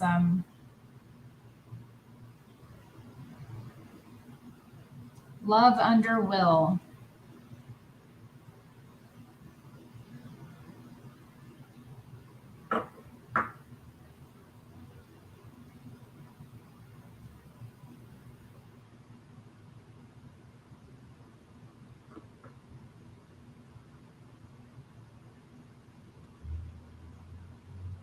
But then again, I don't really believe that message anyway. I've learned from Crowley in my study of the occult over the years, but y'all know I'm a Christian now, and I think that the true will is God's will. We are here to manifest that, and we're part of creating that. So my will is skewed by my, fallen nature, my humanly perspective, which is very myopic and only sees my reality. There's a greater reality that needs to be taken into consideration. I know. You ain't going outside. Come here, you ain't going outside. He's like this, y'all. I don't know why he's so dramatic. You know, if I could let him outside, I would. He's not abused. He got food. He's been played with today. You know, I don't want you all to think that Nero is in any way in a bad situation. He gets jealous when I sit here and talk because he feels the attention should be on him. It is what it is. Nero! Nero! Come here. Oh, are you having feelings? You're having feelings, baby. I'm sorry you're having feelings. My nails, they're drying. We gotta wait for them to dry. Oh no, you're such a good kitty. You're so sweet. You have such a big heart. I never met anyone so kind and sweet. Yeah, I never met anyone like you. Yeah. I can't pet you right now. My nails, sweetie. They drying. I know it takes forever. Especially when she's chatting. Especially when she's on the computer. Why'd she do that to him? I'll be off soon, sweetheart. I will be off soon. And then I will, attend to you, and then you'll get bored of me right quick. Read any good books? I mean, in my life or recently? Because recently I have not been reading much. I mean, I read my Bible like a couple times a week. I'm currently in the book of Isaiah, which, I don't really recommend. Books preceding it are pretty good, really, really enjoyed that. I had a friend tell me he read the book of Ecclesiastes, and it happened to be like I ended up reading it recently. That was pretty good. I enjoyed hitting that up again. Also, the book of Proverbs. I finished that Totem and Taboo book by Freud, which was good. But I have not been reading like I need to be reading. I know that was one of my goals this year, to read more, and I haven't really, just to be honest. I have not been reading like I should. I don't know what's wrong with me. You know what else I've been reading? Someone at my church gave me some old copies of a magazine they subscribe to called Guideposts. So I read those recently, and that was kind of nice. I didn't know it would be a Christian thing, but there's nice little uplifting stories in them, and some of them have stories from celebrities. So there was one with like Dolly Parton in it, and there was one with what's his name? The guy who played Uncle Joey on Full House. It was basically his story about how he got sober, and then he got sober, and then he ended up like losing his friend Bob Saget, and then he lost his brother and his father all within like the same year. They all died, and it was interesting because he was talking about how it's interesting that he got sober before that happened, and he felt like he wouldn't actually have been able to deal with the grief if he hadn't been sober. It's like it happened when it needed to happen.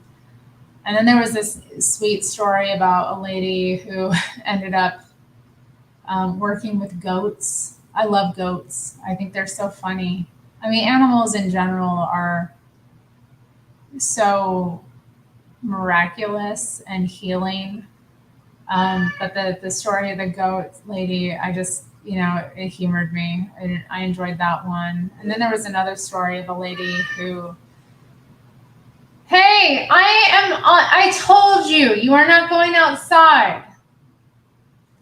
There was a lady who, she was contacted by a old high school friend who had been diagnosed with ALS, and she was like contacting people that she'd wronged in her life and like making peace with them, I guess. So she called this woman. I guess she did something to her. The lady didn't even remember it. And then they started talking about Jesus. And this woman got saved. And, you know, even though she had a diagnosis of only living a couple or like it wasn't good, she had a couple years to live. She ended up living another 10 years and she ended up founding a business in that time and like, you know, really kind of it was interesting because she talked about like how they prayed for her healing and all of that, but like really what happened to this woman, it was she wasn't physically healed, but she was spiritually healed. And like the changes that took place in her life, it was an uplifting story.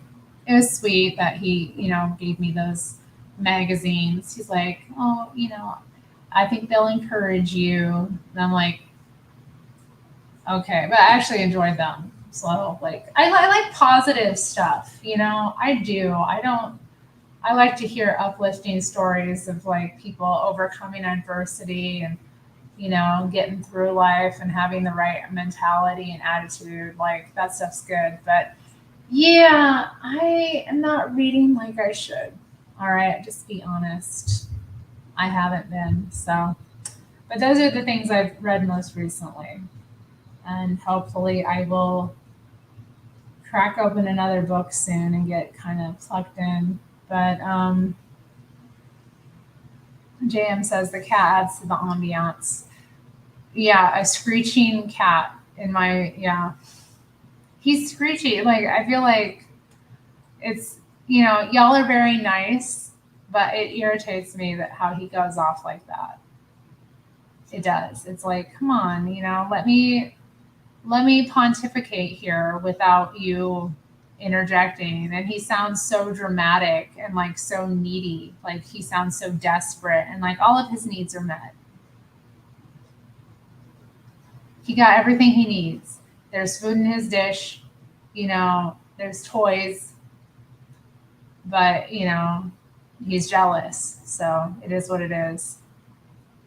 Hi Amy, welcome to the show. It's just about to wind down though, but as my nails dry, been doing I done did them. And I went off about the things I wanted to go off of about today. So what we touched on celebrity gossip. I let out how I feel about Lizzo.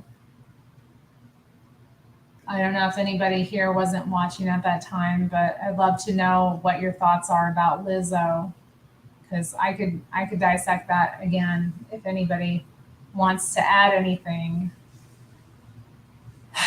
But I really am tired of her. Yeah, thank you for recommending peach. It was a nice color. It was right. Little orangey pinky color. And they kind of go with my camisole here.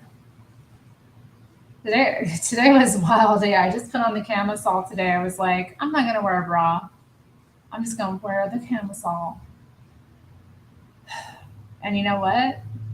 I survived. I did okay. I even went out and you know what? I ran into people I knew. And I talked to them not wearing a bra. I was like, oh, hey, how's it going? My girls are just hanging here, chilling.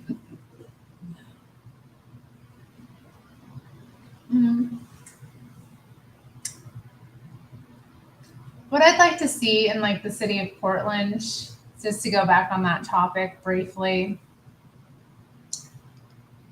we have a real issue with vacancies, and I'd like to see some sort of initiative taken by the local government to get businesses into these empty spaces, um, whether it be like through grants or like something because there's like a real community need.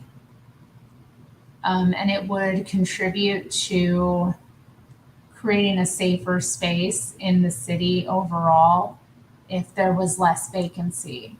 Because I don't think people realize how much of the vibe, the criminality, the sketchiness has to do with the fact that there aren't normal people around frequenting businesses. And the other thing about Portland is a lot of the times our tourism industry is fueled by the businesses that we have here because there's so many unique and like quirky little shops. And that still exists. There's quite a few still downtown that are still operating, but not just downtown, but around the city.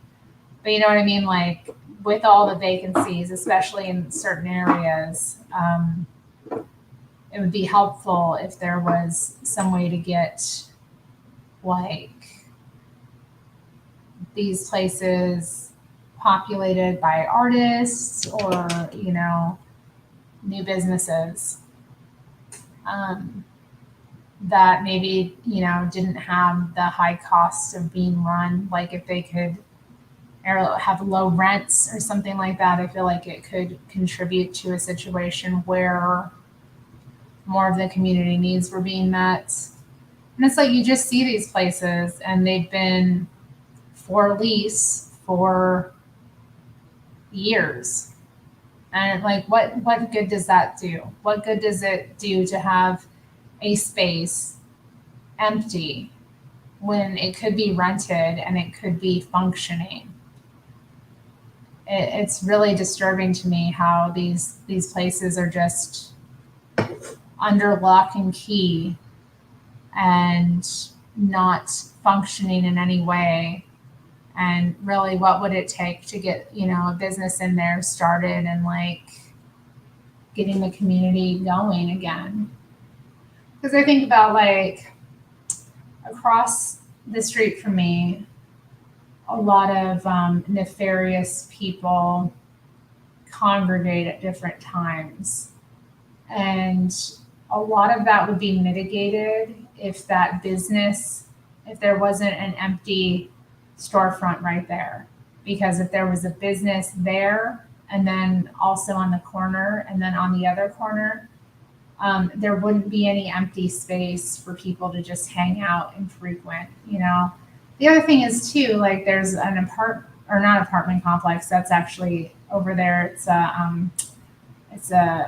They're condominiums. So like the people living there actually own their apartments.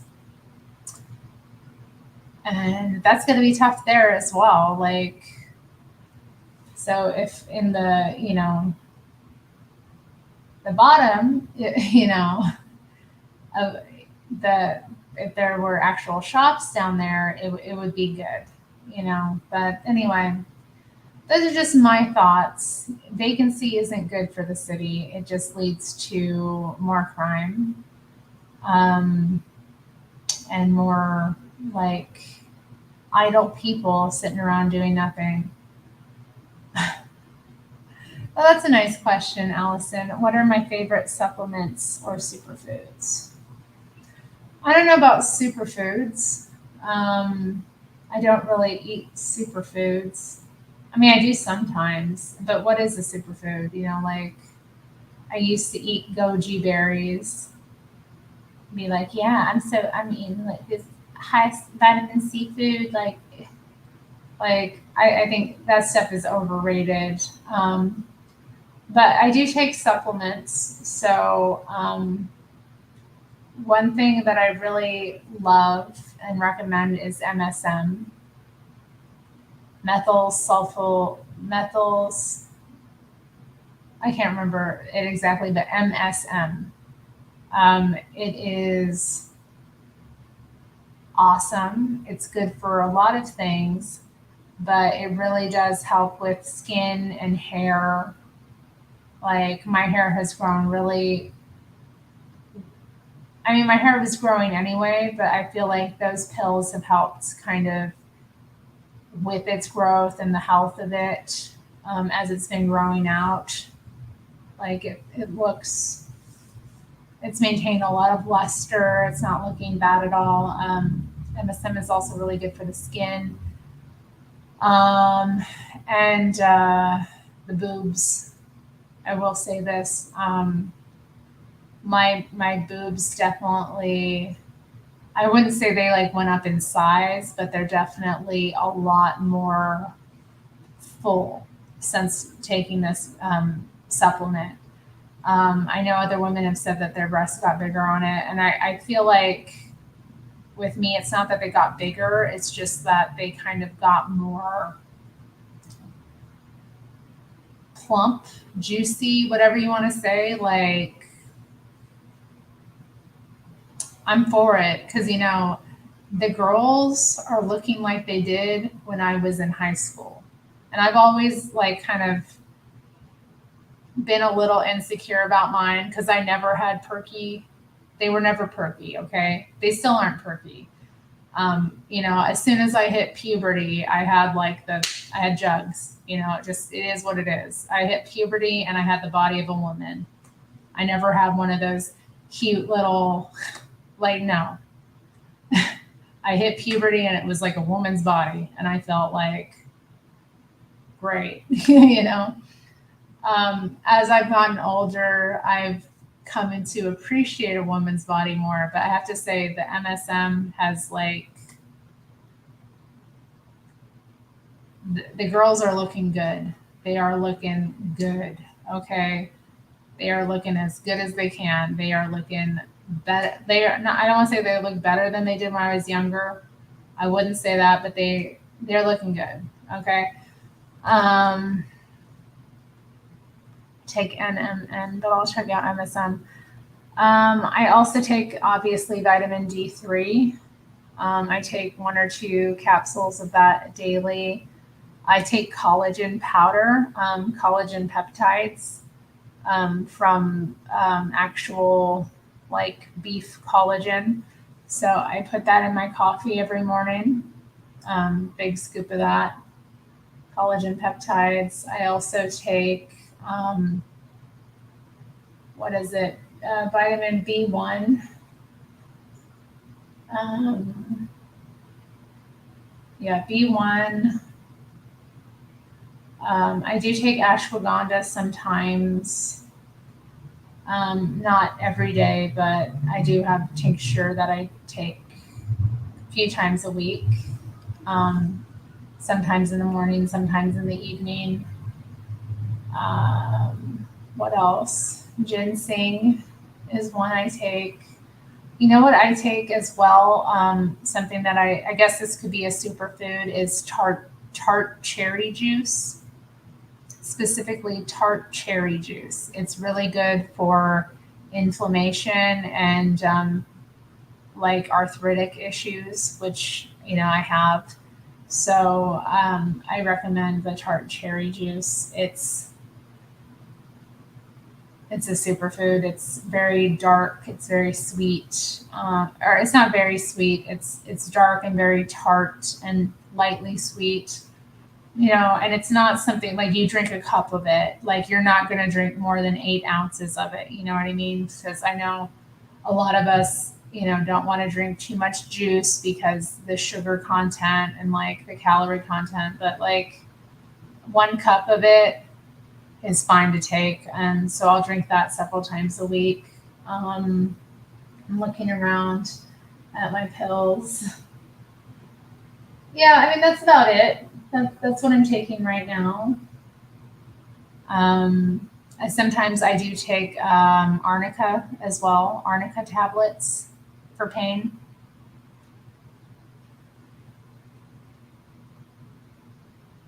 Pearl powder. I haven't taken pearl powder, but you know what?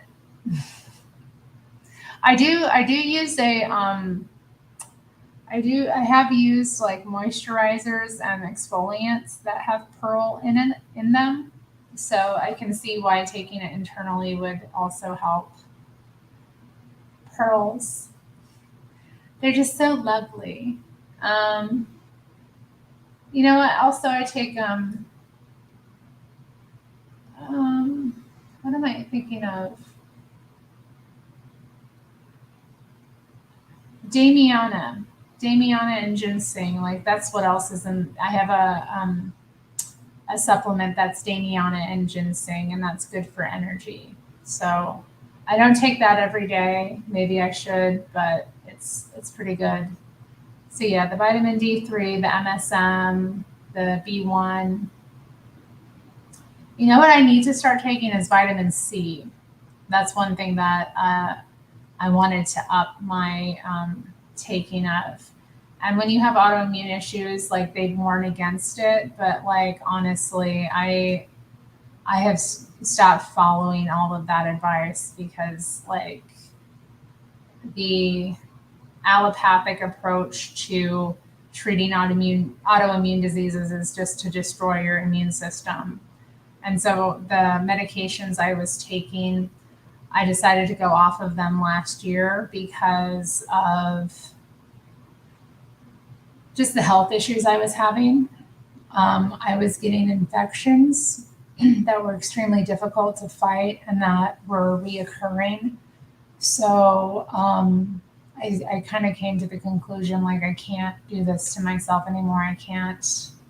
I need to rebuild my immune system because even though I have this disorder where my immune system is, kind of at battle with myself, it's I still need to have one. Like my cat would scratch me and it would literally get infected, you know, things that are easy to fight off. Or like, I remember one time, like I scratched myself with my own fingernail, like above my eyebrow, and I developed this weeping sore that just wasn't healing. I kept having to go on antibiotics, and those are bad for you. That's what else I take. I have a probiotic powder that I take once or twice a week. I can't remember the name of it. It's really powerful stuff. You take like a tiny teaspoon in some water, and it's so I take that as well.